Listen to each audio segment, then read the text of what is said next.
Hare Krishna, Hare Krishna, Krishna Krishna, Hare Hare, Hare Rama, Hare Rama, Rama Rama, Hare Hare. गुरुवे नमः। मुखं करोति वाचालं पंगुं लंघायते गिरिं यत्कृपातमहं वन्दे श्रीगुरुदीनतारणं। नमामि विष्णुपदाय कृष्णपृष्ठाय भूतले श्रीमते भक्तिवेदांत स्वामिनिति नामिने।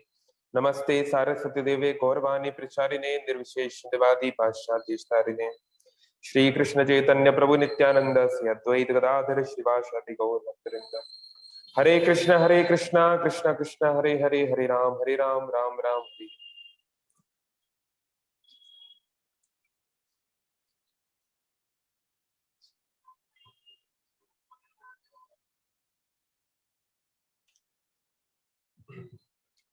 तो हम लोग पढ़ रहे हैं श्रीमद् भागवतम से। टॉपिक हमारा है हाउ टू रीअवेकन इनर स्ट्रेंथ। आत्मबल को कैसे हम बढ़ा सकते हैं, उसको कैसे साक्षात्कार कर सकते हैं। तो ये श्रीमद् भागवतम से हम लोग देखेंगे प्रहलाद महाराज की टीचिंग्स। ओम नमो भगवते वासुदेवाय, ओम नमो भगवते वासुदेवाय, ओम नमो भगवते वासुदेवाय। नारायणं नमस्कृत्य नरं चैव नरोत्तमं देवीं सरस्वतीं व्यासं ततो जयमुदीरयेत्। नष्टप्रायेषु भद्रेषु नित्यं भागवत सेवया भगवती उत्तम श्लोके भक्तिर्भवती नष्टिकी। और क्योंकि आज हम नरसिंह देव से संबंधित चर्चा करेंगे तो नरसिंह देव का प्रणाम मंत्र। जय नृसिंहा श्री नृसिंहा, जय जय नृसिंहा। उग्रं वीरं महाविष्णु ज्वलंतं सर्वतोमुखं नरसिंहं भीषणं भद्रं मृत्यु नमाम्यहम्। हरे कृष्ण। तो कोई दिक्कत हो तो चैट बॉक्स में बता सकते हैं। उम्मीद कर रहा हूँ कि स्क्रीन ऑडियो वीडियो सब कुछ ठीक होगा।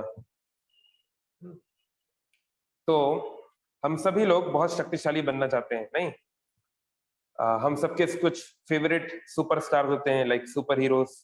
किसी का बैटमैन है ना, किसी का सुपरमैन है ना, स्पाइडरमैन। तो भगवान भगवत गीता में भी एक सुपर हीरो बनने को बोलते हैं। भगवान भगवत गीता में बोलते हैं बिकम अ सुपर हीरो, एक श्लोक में। किसी को पता है क्या बनने को बोलते हैं? हम लोग गीता पे चर्चा, जो लोग गीता को ध्यान से समझना चाहते हैं, गीता की चर्चा पे आपका स्वागत है। हम लोग कर रहे हैं, धीरे कुछ दिनों से नहीं हो पा रहा है but will definitely do. But तो हम लोग जब सेकंड चैप्टर में आएंगे तो ये श्लोक आएगा। भगवान बोलते हैं बिकम अ सुपर हीरो। क्या बनता है? आप अपने आप को अनम्यूट करके बोल सकते हैं। क्या शब्द भगवान यूज किया है इसके लिए? क्या भगवान स्पाइडरमैन बनने को बोल रहे हैं, बैटमैन? ये कौन सा मैन जानते हैं? Lord is saying like जैसे देखिए, हम लोग कुछ लोग बलवान बनना चाहते हैं, बलवान।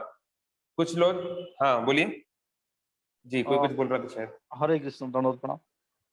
Actually, Bhagwan is saying like, Lord is saying like, you have to become my devotee. If you become my devotee, then you will be superhero. Like as described in Yes. Bhagavatam, like a position of a pure devotee is higher than Manu's Brahma's. Yes Like yes yes, Prabhu ji जो बोल रहे हैं बिल्कुल सही है। फिर भी specifically भगवान ने स्पेसिफिकली एक वर्ड बोला है, like you become like this, arjuna you become like this. ठीक है, तो भगवान बोलते हैं गीता में आत्मवान। भगवान बलवान, बुद्धिमान, ज्ञानवान उस पर इतना बल नहीं देते, बोलते हैं आत्मवान बनो। That word is there in Gita. मतलब रियलाइज द सेल्फ, क्योंकि आत्मा जो है अपने आप में अनंत है। आत्मा की कोई लिमिटेशन नहीं है। देखिए, हमारा सामान्य सा मनुष्य का शरीर है। आप शायद ये बात जानते होंगे कि नहीं, इस दुनिया में जितनी भी किताबें हैं या जितने भी कंप्यूटर हैं, उसके अंदर जितना भी इंफॉर्मेशन है उससे ज्यादा एक मनुष्य के मस्तिष्क के अंदर आ सकता है। One human brain can have more information than all the books in all the libraries of the world combined, है ना। इतना शक्तिशाली मनुष्य का दिमाग है, तो हम इसका जनरली यूज नहीं कर पाते हैं पूरी तरीके से, है ना। तो लेकिन मनुष्य के शरीर की फिर भी लिमिटेशन है। तो आत्मा सोचिए, उसकी जो ओरिजिनल इंटेलेक्ट होगी वो कितनी स्ट्रांग होगी। जैसे ब्रह्मा जी, हम लोग सीरियल में देखते हैं ब्रह्मा जी आते हैं, वो बड़हू की तरह दिखते हैं, उनके बहुत लंबी लंबी दाढ़ी होती है, चार चार सिर होते हैं। हाँ, तो ब्रह्मा जी के 4 सिर होते हैं, ये बात सही है। ब्रह्मा बोले चतुर्मुखे, कृष्ण कृष्ण हरे हरे, महादेव पंचमुखे, राम राम हरे हरे। ब्रह्मा जी के 4 मुख हैं, शिव जी के 5 मुख हैं, तो सही बात है। लेकिन ब्रह्मा जी कोई बूढ़े नहीं है, अभी ब्रह्मा जी की एज 51 ईयर्स ओनली है। लाइक ब्रह्मा जी के रिलेटिव टाइम के हिसाब से वो केवल 51 ईयर्स ओल्ड है। तो लाइक ऐसा नहीं कि वो बिल्कुल बुढ़ा हो गए हैं, बिल्कुल मरने वाले हैं। It's not like that. तो पर ब्रह्मा जी का जो शरीर है, श्रीमद् भागवतम बताती है, इंटेलेक्ट का बना है। मतलब हमारी तरह हमारे शरीर में जो मैटर है, जो भौतिक पदार्थ है, खून है, मांस है, चर्बी है, हड्डियां हैं, ये सब ब्रह्मा जी के शरीर में नहीं है। ब्रह्मा जी का शरीर बुद्धि का है। तो इस प्रकार से बताते हैं। तो देखिए, आत्मा के लिए तो कुछ भी लिमिटेशन नहीं है। तो इसलिए सबसे बड़ा हमारे लिए मोटिवेशन क्या है? दुनिया की ऐसी कोई भी क्वालिटी नहीं है जो हम प्राप्त नहीं कर सकते अगर हम प्रयास करें और भगवान की कृपा हो। अगर भगवान चाहे तो हो सकता है हम सचिन तेंदुलकर से भी बेटर बैट्समैन बन सकते हैं, हम लोग एल्बर्ट आइंस्टीन से भी बड़े साइंटिस्ट बन सकते हैं। ये सब कोई बहुत बड़ी बात नहीं है, अगर भगवान चाहे और अगर हम प्रयास करें, ये 2 चीजें। तो हम सबको आत्मवान बनना है, लेकिन आत्मवान बनने के लिए भगवान बोल रहे हैं, उपनिषद बोल रहे हैं, बलह ज्ञानेन, बल की भी आवश्यकता होती है, ज्ञान के अलावा बल की भी आवश्यकता होती है। इसलिए भगवान का एक नाम है बलराम। जो लोग भागवतम पढ़े हैं, केवल सीरियल नहीं देखे, वो जानते हैं जब कृष्ण और बलराम का नाम संस्कार हुआ, जब आए गर्ग मुनि आए कृष्ण और बलराम का नाम संस्कार करने, मतलब उनको नाम देने के लिए, जब वो छोटे बच्चे थे। तो बलराम का नाम उन्होंने बलराम नहीं दिया था, उन्होंने नाम दिया था राम। हाँ, और दूसरा बलह, मतलब बहुत शक्तिशाली। तो फिर वो बाद में कंबाइंड हो गया। तो हमको बलराम की आवश्यकता है, वी ऑल नीड बलराम।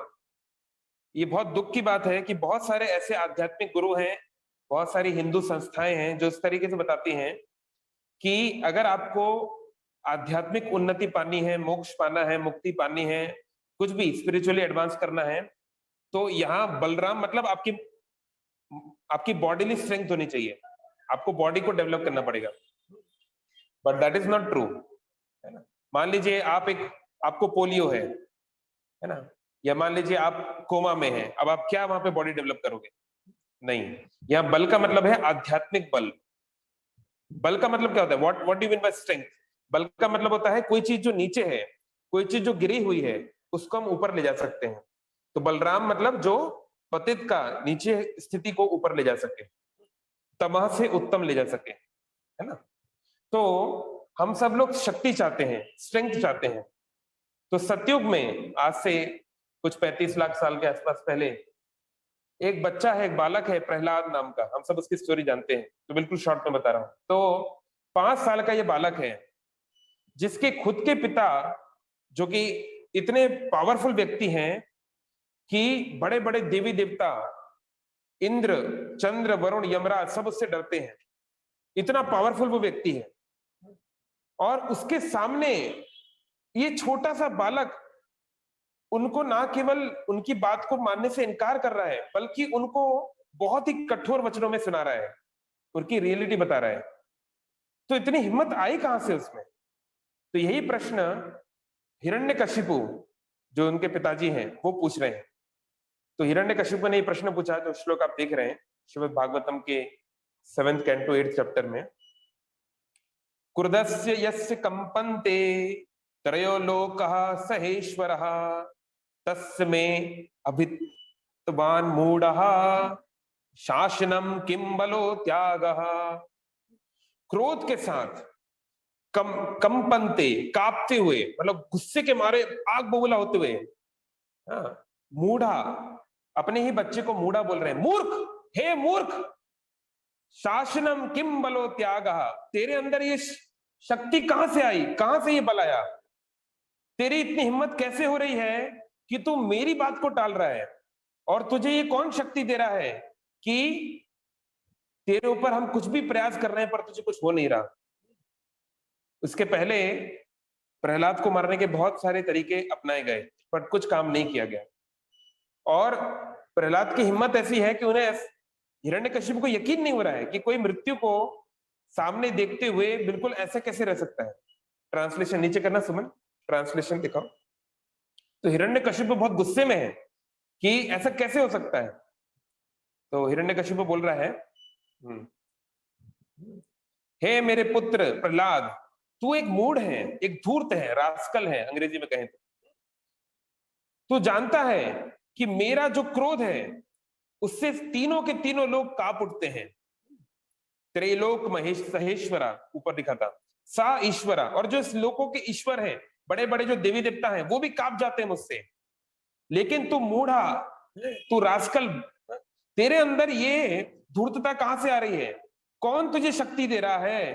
किसकी शक्ति से तेरे अंदर इतना भय रहित है तू, और मेरी शक्ति को तू उसके आगे बढ़ने का प्रयास कर रहा है? कहां से तेरे पास इतनी शक्ति आ रही है? तो ये प्रश्न जो है हिरण्यकशिपु ने बहुत गुस्से में पूछा हुआ है। तो देखिए, हर बुरे से बुरे व्यक्ति के अंदर भी कुछ अच्छी क्वालिटी होती है ना। उसामा बिन लादेन भी था, बहुत सारे लोगों को मारा, लेकिन अपने बच्चों के प्रति वो नाजुक था। तो कई बार जो लोग होते हैं, कई लोग इस तरीके से बोलते हैं, अरे वो तो फलाना आतंकवादी था लेकिन वो तो टीचर का बच्चा था, वो तो उसके अंदर ही अच्छी क्वालिटी थी। नहीं, हमको जब हम किसी व्यक्ति का एनालाइज करते हैं तो हम एक और दो क्वालिटीज के आधार पे हम पूरे उसको नहीं जज कर सकते। तो आप देखेंगे हिरण्यकशिपु अपने बच्चे प्रहलाद से इतना प्यार करता था। देखिए, इसका नाम ही रखा है प्रहलाद।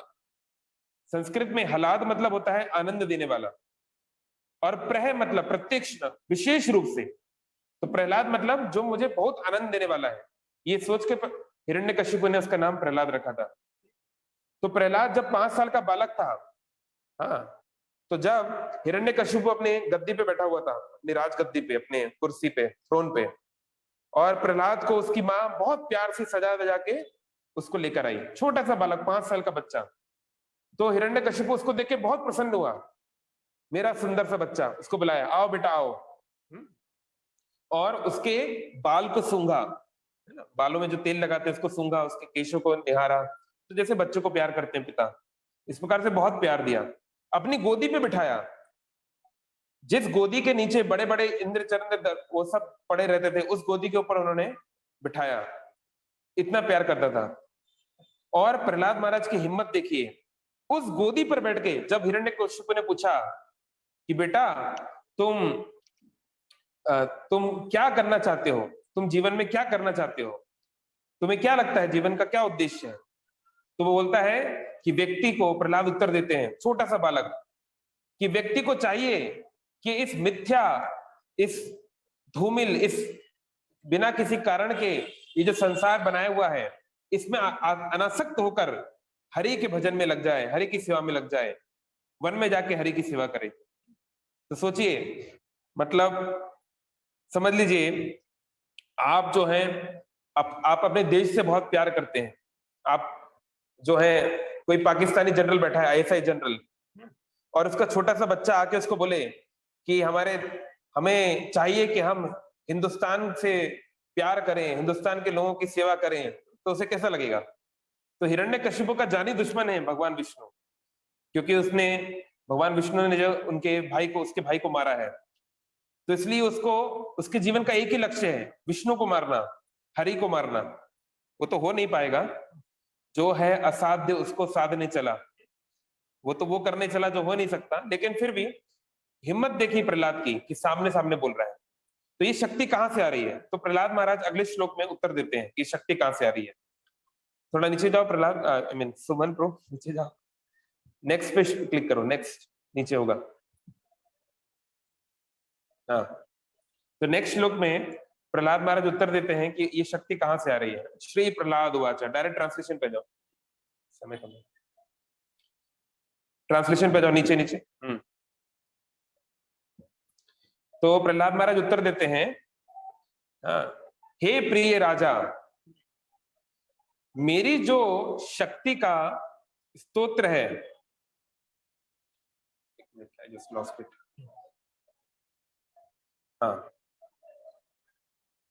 मेरी जो शक्ति का स्तोत्र है, जिसके बारे में आप पूछ रहे हो कि मेरे पास शक्ति कहां से आती है, अरे तुम्हारी जो शक्ति का भी स्तोत्र वही है। तुम्हारे पास जो शक्ति आ रही है, तुम जो इतने बड़े राजा बन गए हो, तुम्हारे सामने जो सारे देवता झुकते हैं, तीनों लोकों में जो तुम्हारा राज है, तुमको जिससे शक्ति मिली उससे ही मुझे भी शक्ति मिली, क्योंकि सारी शक्तियों का जो मूल स्तोत्र है वो तो एक ही है, जो मूल सोर्स है, स्तोत्र है वो तो एक ही है। ना केवल मेरी और आपकी, बल्कि दुनिया में जितने भी जीव हैं उन सब की शक्ति का वही स्तोत्र है, और उनके बिना किसी को कोई शक्ति नहीं मिल सकती, चाहे चर हो चाहे अचर हो, चाहे कोई ऊपर हो चाहे नीचे हो, सभी, यहां तक कि ब्रह्मा भी, है ना। क्योंकि ब्रह्मा का नाम क्यों लिया? क्योंकि ब्रह्मा जी का वर इनको मिला है। हिरण्यकशिपु को लगता था कि ब्रह्मा जी ने मुझे वर दिया है, मुझे कौन हरा सकता है। तो ये ब्रह्मा जी का जो स्थान है वो बता रहे हैं कि ब्रह्मा जी को भी जो शक्ति मिली है वो केवल इसलिए क्योंकि हरि ने उनके ऊपर कृपा की है, नहीं तो उनके पास भी कोई शक्ति नहीं हो सकती। तो ये परम ईश्वर के द्वारा उनको कंट्रोल किया जाता है, वो उनके स्वामी हैं। तो देखिए कितने उसके अंदर ये है। सुमन, आप पीपीटी शेयर कर सकते हो। तो प्रहलाद के अंदर ये जो अद्भुत, इसको बंद कर दो, पीपीटी शेयर करो, प्रेजेंटेशन। तो प्रहलाद के अंदर ये जो अद्भुत, ये जो बल है, ये जो अद्भुत क्षमता है, अद्भुत इनके अंदर जो स्ट्रेंथ है, इसको हम कैसे ला सकते हैं, या उतना तो नहीं पर एटलीस्ट उस पथ पर कैसे चल सकते हैं, उसको हम लोग जानने का प्रयास करेंगे। तो ये जो घटना जहां पर हुई, ये जहां पर ये घटना हो रही है, भगवान हिरण्यकशिपु जो प्रकट हुए हैं इस भौतिक संसार में प्रहलाद को बचाने के लिए, वो कहां पर हुए हैं? क्या नाम है उस जगह का? क्या बोलते हैं इस जगह को? कोई जानता है? अनम्यूट कर सकते हैं अपने आप को, ये चैट बॉक्स में बता सकते हैं। क्या बोलते हैं उस जगह को, उस धाम को?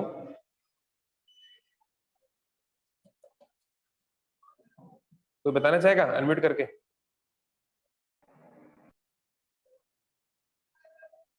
कोई नहीं जानता भगवान कहां पे प्रकट हुए? अभी कुछ दिन पहले की घटना है, बहुत सारे सो कॉल्ड साधु संत इकट्ठा हुए कि हनुमान जी का जन्म स्थान कहाँ है। तो कुछ साधु जो हैं महाराष्ट्र से आए थे, नासिक से, कुछ साधु जो हैं हम्पी से आए थे, किष्किंधा से। इसको प्रेजेंटेशन मोड पे करो सुमन, प्रेजेंटेशन मोड पे। कुछ जो हैं त्र्यंबकेश्वर से आए थे, अलग अलग स्थानों से आए थे। तो उनके बीच में शास्त्रार्थ होने वाला था, आप लोगों ने शायद न्यूज देखी होगी, अभी 3-4 दिन पहले की बात है।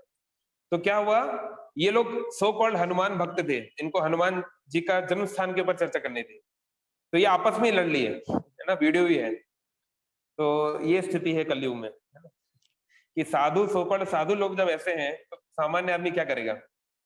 एनीवे, वैसे हनुमान जी का जो जन्म स्थान है वो किष्किंधा ही है, किष्किंधा के पास हम्पी ही है। चाहे कोई कुछ भी अपना बिजनेस चढ़ाने के लिए कुछ भी अपना लगा ले अंदाजा, लेकिन रियलिटी वही है। प्रेजेंटेशन मोड पे करो। तो इसी प्रकार से भगवान नरसिंह देव जो अपीयर हुए एटलीस्ट इस कल्प में, वो है अहोबिलम। आंध्र प्रदेश में एक जगह है अहोबिलम। तो ये जो धाम है अहोबिलम धाम, बहुत कठिन है यहाँ पे जाना, क्योंकि पहाड़ों के बीच में है, बहुत दूर है। इसका नाम ऐसा क्यों है अहोबिलम? क्योंकि जब भगवान जो है वो जो कुछ करते हैं सबसे अच्छे से करते हैं। शीला प्रभुपाद 1972 में मायापुर में अपनी कुटिया में बैठे थे। उस समय एक Christian worker Bob Cohen, red cross society के वर्कर उनके पास आए और उन्होंने उनसे बहुत सारे प्रश्न उत्तर किए, जो आज भी परफेक्ट क्वेश्चन परफेक्ट आंसर नाम की पुस्तक के रूप में आज भी अवेलेबल है। तो उसमें एक प्रश्न उन्होंने कहा कि प्रभुपाद मुझे एक बात बताइए, जब तक कोई चीज भगवान के अंदर नहीं हो सकती तो वो हमारे अंदर कैसे आ सकती है ना भाई? जब तक रिएक्टेंट में कोई चीज नहीं तो प्रोडक्ट में कैसे आएगी, है ना? जो चीज सोर्स में नहीं है वो प्रोडक्ट में कैसे आ सकती है? तो प्रभुपाद ने कहा हाँ सही बात है, प्रोडक्ट में जो कुछ भी है वो सोर्स में होना चाहिए। तो उन्होंने कहा अच्छा, तो इस संसार में बहुत सारे धूर्त लोग हैं, है ना। बहुत सारे लोग हैं जो धूर्त वाले काम करते हैं, धोखाधड़ी करते हैं, ये करते हैं, वो करते हैं, रास्कलडम, इसको इंग्लिश में बोलते हैं रास्कलडम। तो क्या भगवान के अंदर भी गुण है क्या? तो शीला प्रभुपाद ने उत्तर दिया, यस। आप लोग पढ़ भी सकते हैं, Krishna is number 1 rascal. When it comes to rascaldom, no one can beat Krishna. But Krishna's rascaldom is so sweet that everyone likes it. है ना। जैसे एक बहुत महान एक आचार्य ने गीत लिखा है, चोरा अष्टकम।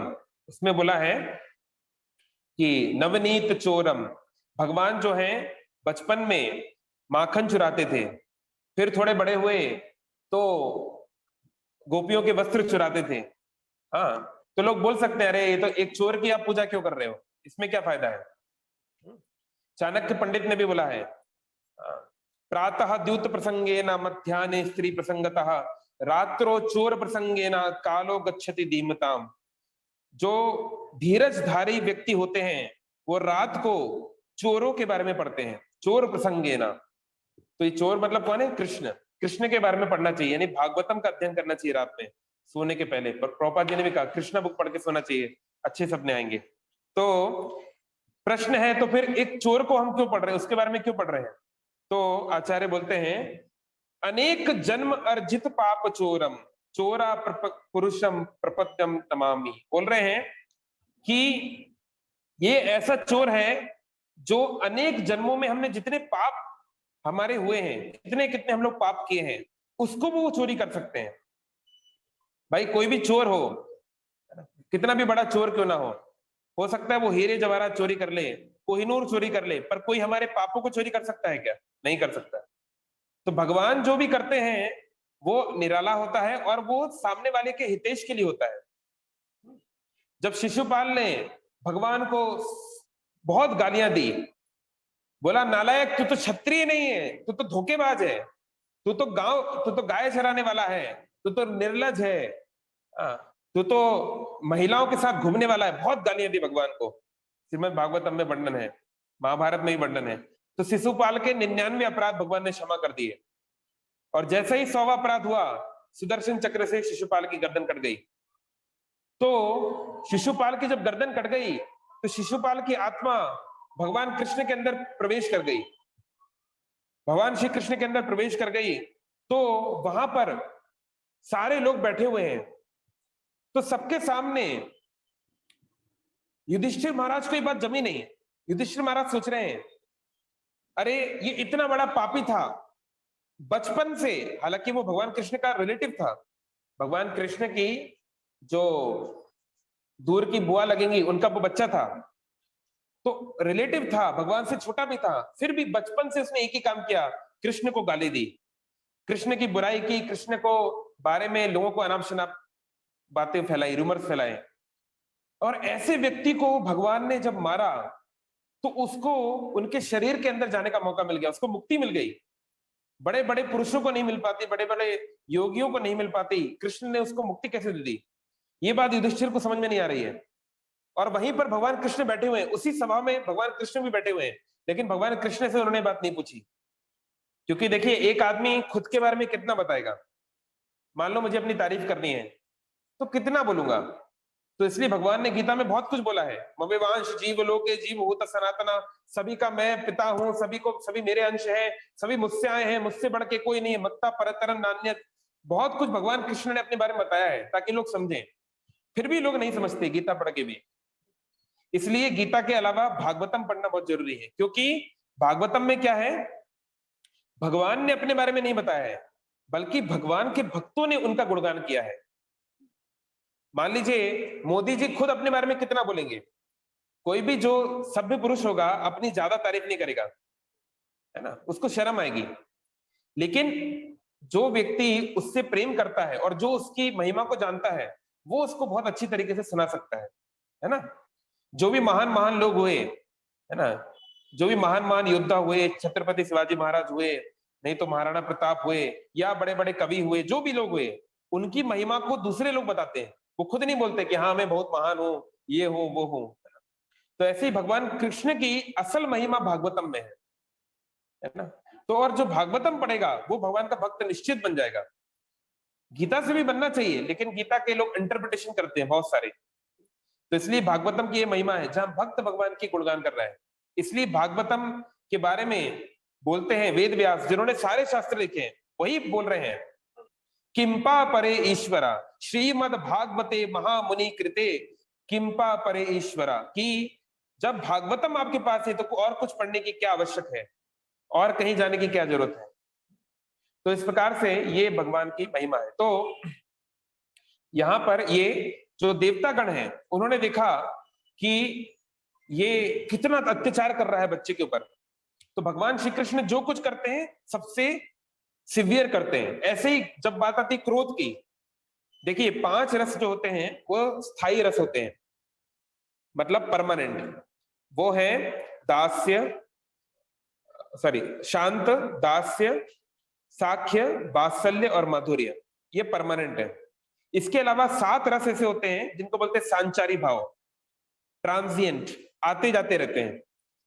तो जैसे हास्य मतलब हंसना, कॉमेडी, ऑल दिस, करुण, दुख, तकलीफ, लाइक दैट। मतलब दुख मतलब ऐसे तो आध्यात्मिक जगत में कोई दुख नहीं है, बट इट लुक्स लाइक दुख। तो एक होता है क्रोध, है ना, गुस्सा। तो जब क्रोध की बारी आती है तो भगवान ऐसे क्रोधित होते हैं कि इसका कोई कंपैरिजन नहीं हो सकता, कोई कंपैरिजन नहीं हो सकता। तो इसलिए भगवान ने अपना क्रोध दिखाया जिस रूप में, वो है नरसिंह देव का रूप। और इसलिए नरसिंह देव के रूप को लोग समझ नहीं पाते हैं, है ना। कई बार फॉरेन में जब इस्कॉन मंदिरों में लोग देखते हैं नरसिंह देव का फोटो वगैरह देखते हैं, बोले तुम क्या कर रहे हो, तुम लोग क्या शैतान के पुजारी हो क्या, इतना खतरनाक भयानक रूप है। भगवान नरसिंह देव क्या कर रहे हैं, उनके गोदी में हिरण्यकशिपु है, हिरण्यकशिपु की छाती फट रही है, उसमें से खून निकल रहा है, और हिरण्यकशिपु की जो इंटेस्टाइन है, जो उसकी आंत है, उसको नरसिंह देव ने निकाल लिया था और उसको माला की तरह बांध लिया था। ऐसा कौन करता है, इतना भयानक तरीके से कौन करता है। अरे मारना था मार देते, इतना उसको जो है, कुछ तो उसके साथ मानवता होनी चाहिए, कुछ तो ईश्वरता होनी चाहिए। बिल्कुल नहीं, बिल्कुल उसको छोड़ा नहीं, टुकड़े टुकड़े कर दिए उसके। तो ऐसा क्यों किया नरसिंह देव ने। तो भागवतम बताती है सत्यम विधातुम निज भृत्य भाषितम। नरसिंह देव का जो रूप है, देखिए जब भगवान राम के रूप में आए हजारों करोड़ों लोग का उद्धार किया, भगवान कृष्ण के रूप में आए कितने लोग का उद्धार किया, चैतन्य महाप्रभु के रूप में आए अभी भी उद्धार कर रहे हैं। लेकिन नरसिंह देव भगवान केवल और केवल एक भक्त के लिए एक विशेष रूप लेकर आए और उस कार्य को करके चले गए। मतलब भगवान अपने एक एक भक्त से इतना प्यार करते हैं कि उसके लिए अगर उनको एक अलग रूप में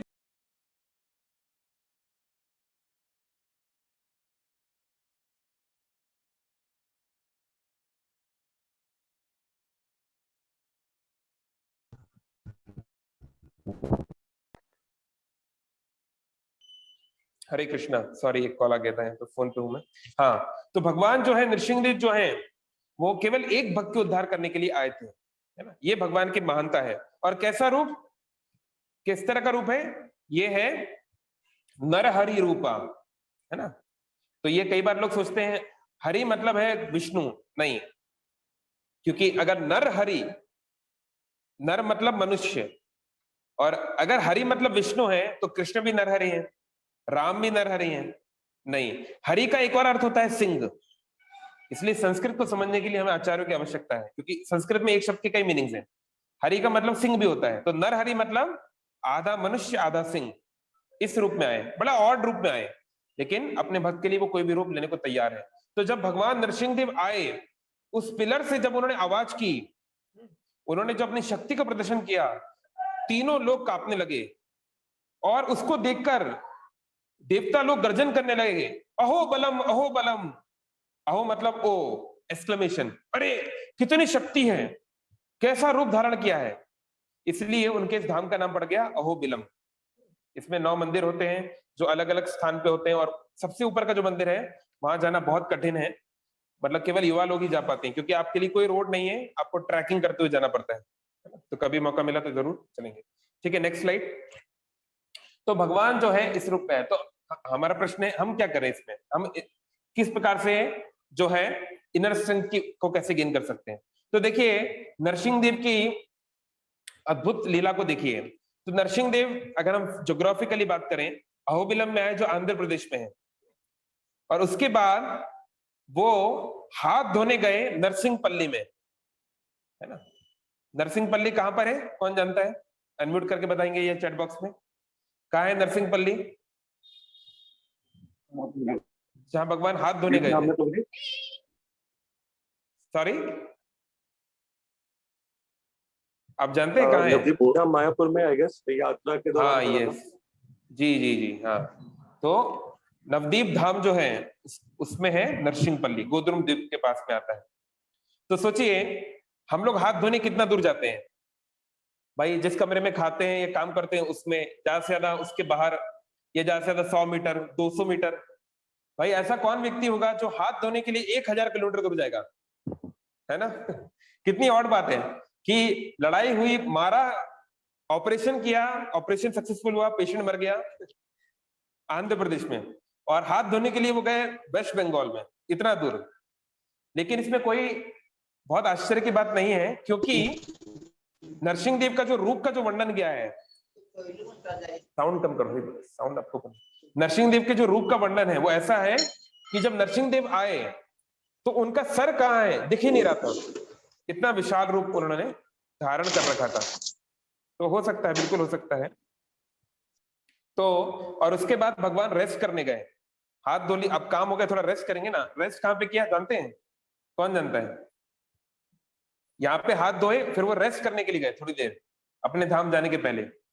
कहाँ पे किया, कोई जानता है? चलिए मैं बता देता हूँ। रेस्ट करने वो गए उज्जैन, अवंतिका, क्षिप्रा नदी के किनारे एक घाट है, इसको बोलते हैं नरसिंह घाट, है ना। जब आप लोग उज्जैन जाएंगे, भगवान कृष्ण बलराम का गुरुकुल है, महाकालेश्वर ज्योतिर्लिंग है, आपको दर्शन जरूर होगा, कराएंगे। वहां पे नरसिंह घाट है जहाँ पे भगवान नरसिंह देव आए थे रेस्ट करने के लिए। तो मतलब और 1500 किलोमीटर दूर गए रेस्ट करने, है ना। तो बहुत इंटरेस्टिंग। हरे कृष्ण। तो हरे कृष्ण। यस, हाँ बोलिए। प्रणाम, मैं सूरज बोल रहा हूँ। क्वेश्चंस बाद में, कोई क्वेश्चन है आपका कुछ? अभी अभी नहीं, not, will break the flow, last में करेंगे। Okay next slide. तो प्रश्न ये उठता है कि ये जो बालक था, इससे भगवान को इतना प्यार क्या कि उसके लिए इतना कष्ट उठा रहे हैं। भाई भगवान चाहें तो, भगवान तो सबके हृदय में है ना, भगवान तो सबके हृदय में है। वो चाहे तो अगर किसी के हृदय से निकल जाए तो वैसे ही वो मर जाएगा। देखिए हम जानते हैं इस शरीर में जब तक आत्मा है तब तक इस शरीर में कोई शक्ति है, जैसे ही आत्मा निकल जाती है वो शरीर समाप्त हो जाता है। लेकिन ये लोग नहीं जानते, जो गीता में भगवान बोल रहे हैं, उपदृष्टा अनुमंता चा भर्ता भोक्ता महेश्वरा परमात्मेति चापि युक्तो देहे अस्मिन पुरुषा परा। इस शरीर में दो आत्माएं हैं, हम तो है ही आत्मा, हमारा हम लोग हैं और हम कवर्ड है शरीर में। हमारे साथ में एक साथी है, हमारा सच्चा साथी जो हमेशा हमारे साथ में रहेगा, वो है परमात्मा, शिरोदक्षाई विष्णु। भगवान विष्णु हमारे साथ में है और वो हमेशा देखते रहते हैं, उपदृष्टा, पास बैठ के देखते रहते हैं क्या कर रहा है ये, और अनुमंता, उनकी अनुमति से ही चीजें होती हैं। इसलिए कई बार हम लोग कोई भी गलत काम करते हैं, छोटी सी चोरी भी कर रहे हो, चाहे बड़े सा मर्डर भी क्यों ना कर रहे हो, एक अंदर से आवाज जरूर आती है, ये नहीं करना चाहिए, गलत है। माता पिता को पता चलेगा तो क्या होगा, समाज को क्या पड़ेगा, ये आवाज आती है। लेकिन कई बार हम लोग इतने जन्मों से उस आवाज को नेग्लेक्ट कर रहे हैं कि अब वो आवाज भी है वो यूजलेस लगने लगती है हमको, है ना।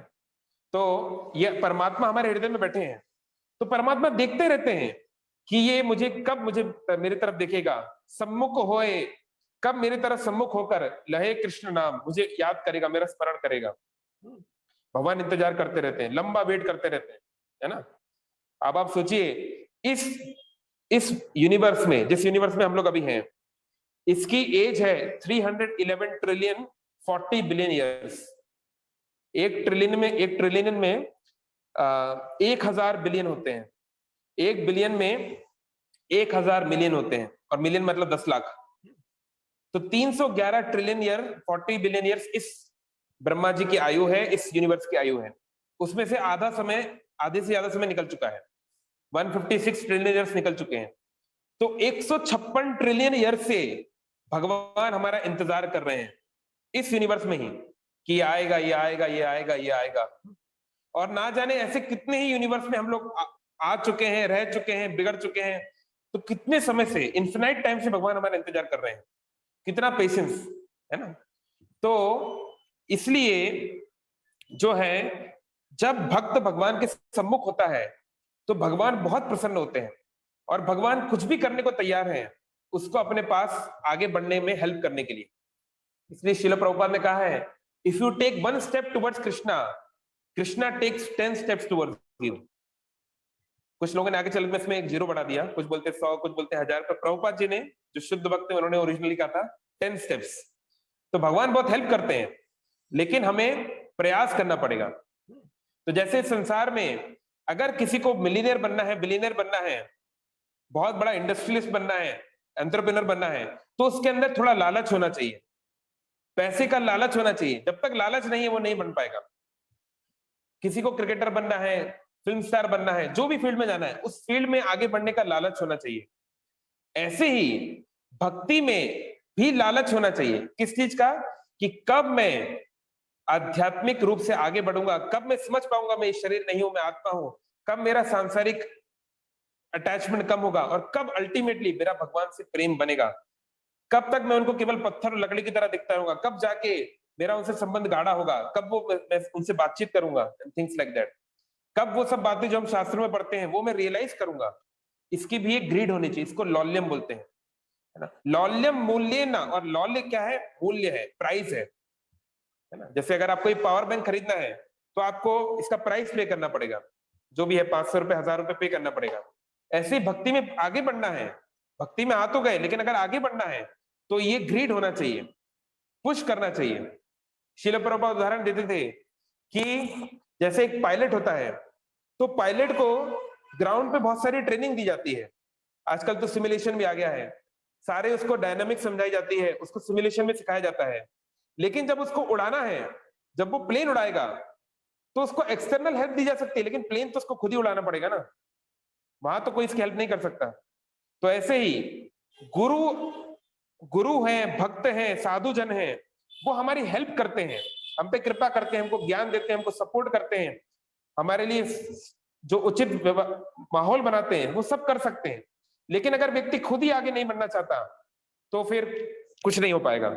इसलिए भक्ति जो है, कई बार लोग बोलते हैं कि जब सन्यासी लोगों से बोलते हैं महाराज जी कृपा करिए, प्रभु जी कृपा करिए, कृपा ऑलरेडी है तभी तो आप यहाँ पे आए हो, लेकिन अब हमको उस कृपा का उचित फायदा भी उठाना चाहिए, उसको हमें उसे उचित दिशा में ले जाना चाहिए। तो ये बहुत जरूरी है। तो ये प्रहलाद के अंदर था। प्रहलाद महाराज जब 5 साल के बालक थे तो वो अपने दोस्तों को बोल रहे थे गुरुकुल में, है ना, कि कुरान कि ये 5 साल की उम्र से ही, छोटी उम्र से ही हमको भक्ति पथ पे शुरू हो जाना चाहिए, है ना। क्योंकि लोग कई बार बोलते हैं जब बूढ़े हो जाएंगे तब हम भक्ति करेंगे। अच्छा, तो बूढ़े होने का क्या मतलब है? श्रील प्रभुपाद बोलते हैं what do you mean by old, है ना। ओल्ड का मतलब क्या होता है? ओल्ड मतलब वो व्यक्ति जो मृत्यु के निकट है। A person who is near death is suppose to be old. तो प्रभुपाद कहते थे do you know when death will come for you? Death can come any time, that means we all are old, है ना। अगर उस perspective से देखें, अगर उस दृष्टिकोण से देखें, तो कभी भी हमारी मृत्यु हो सकती है। तो फिर ओल्ड और यंग की क्या बात है ना। ये तो हमको करना ही पड़ेगा। तो ये भक्ति को हमें डिले नहीं करना है। ठीक है, हम हो सकता है कि बहुत शुद्ध भक्ति, बहुत उन्नत भक्ति ना कर पाए, ठीक है, लेकिन हम लोग जिस स्तर पे हैं हमको आगे बढ़ना चाहिए। मान लीजिए मैं एक साइंस का स्टूडेंट हूं, तो मैं सोचूं अरे मैं तो अल्बर्ट आइंस्टीन जैसा नहीं बन सकता, मैं क्यों पढ़ाई करूं। ठीक है, मैं आइंस्टीन नहीं बन सकता तो क्या हुआ, मैं जहां पर हूं धीरे धीरे 2nd, 3rd, 4th क्लास धीरे धीरे आगे तो बढ़ सकता हूं। मैं क्रिकेटर हूं, मैं बैटिंग करना चाहता हूं, मैं सोचूं अरे मैं तो विराट कोहली की तरह 6 नहीं मार सकता। ठीक है, हर कोई विराट कोहली नहीं बन सकता, लेकिन एटलीस्ट मैं जैसा बैट्समैन उससे धीरे धीरे आगे तो बढ़ सकता हूं। तो ये भक्ति में ये ग्रिड होनी चाहिए, खुद से, दूसरों से कंपेयर नहीं, दूसरों से इंस्पिरेशन। चलो नेक्स्ट स्लाइड। तो श्रील प्रभुपाद जी बताते हैं, जैसे एक बहुत फेमस श्लोक है भागवतम में, यमराज बोल रहे हैं स्वयंभू नारदा शंभु कुमारो कपिलो मनु प्रहलादो जनको भीष्मो बलिर्वैया सिकिर वयम। यमराज बोल रहे हैं ये 12 लोग बहुत महत्वपूर्ण हैं। कौन? स्वयंभू। स्वयंभू मतलब कौन? स्वयंभू। भू मतलब प्रकाशित होना, जो खुद से प्रकाशित हुआ, मतलब जिसके कोई माता पिता नहीं है ना, वो है ब्रह्मा। तो ब्रह्मा जी की कोई माता पिता नहीं है, वो खुद से प्रकाशित हुए हैं। तो कई बार लोग बोलते हैं अगर भगवान ने सबको बनाया है तो भगवान को किसने बनाया है? ये प्रश्न आता है ना कई बार। If God created everything, who created God? तो हम लोग बोलते हैं सबको ही आए, सारे लोग आए, हम सारे मनुष्य है ना। मनुष्य मतलब जो मनु की संतान है उसको मनुष्य बोलते हैं। क्रिश्चियनिटी में उसी को एडम बोलते हैं, या इस्लामिक ट्रेडिशन में आदम बोलते हैं। इसलिए उर्दू में मनुष्य को आदमी बोला जाता है। आदमी, आदमी मतलब जो आदम की संतान है, लाइक दैट। तो मनुष्य, मनुष्य मतलब जो मनु की संतान है। मनु कहां से आए? मनु ब्रह्मा जी के पुत्र हैं। तो भैया ब्रह्मा जी कहां से आ गए? तो देखिए ब्रह्मा जी कहां से उत्पन्न हुए हैं? भगवान विष्णु के शरीर से उत्पन्न हुए। और भगवान विष्णु क्या है? उनका शरीर जो है वो भौतिक नहीं है, वो मटेरियल नहीं है, इस संसार की किसी वस्तु से नहीं बना है। ब्रह्मा जी का मटेरियल है। ब्रह्मा जी की एक दिन डेथ हो जाएगी, Brahma ji has to die. लेकिन भगवान शिव नहीं, और भगवान शिव भी, हाँ, लेकिन भगवान विष्णु भी, उनका शरीर जो है आध्यात्मिक है, सच्चिदानंद रूपाय। तो आत्मा का क्या कोई जन्म होता है? हम सब ने गीता में पढ़ा है। कौन सा श्लोक? कोई बताएगा अनम्यूट करके? बहुत फेमस श्लोक है कि आत्मा को काट नहीं सकते, जला नहीं सकते, ये नहीं कर सकते। कोई जानता है श्लोक? बहुत फेमस, सुना है? कोई बताएगा? जी प्रभु जी। जी मैं। बोलिए प्रभु जी हरे कृष्णा। बोलिए प्रभु जी बोलिए। नैव छिंजन्ति शस्त्राणि नैव दहति पावकम, यही श्लोक था। ना चैनम क्लेदयन्ति आपो ना शोषयति मारुतः। जिसको आप काट नहीं सकते किसी अस्त्र से, जिसको आप जला नहीं सकते अग्नि से, जिसको आप सुखा नहीं सकते पवन से, इत्यादि, है ना। तो हम जानते हैं कि आत्मा को न जायते वा म्रियते वा कदाचिन, ना उसका जन्म होता है ना मृत्यु होती है। तो भगवान विष्णु जो है उनका शरीर भी आत्मीय है, आध्यात्मिक है, इसलिए भगवान विष्णु का जन्म नहीं हो सकता, तो उनकी मृत्यु की तो कोई बात ही नहीं उठती। तो गॉड जो है, भगवान विष्णु जो है, वो स्पिरिचुअल है। क्यों? और क्योंकि स्पिरिचुअल वर्ल्ड में क्रिएशन नहीं होती। स्पिरिचुअल वर्ल्ड में ना क्रिएशन होता है ना डिसोल्यूशन होता है, ना कोई चीज की रचना होती है ना वो चीज खत्म होती है, इसलिए वहां पर क्रिएशन का प्रश्न ही नहीं उठता। तो जो लोग बोलते हैं if God created everything, who created God? So you have to understand that God is the source of creation and he is spiritual, that's why he can not be created.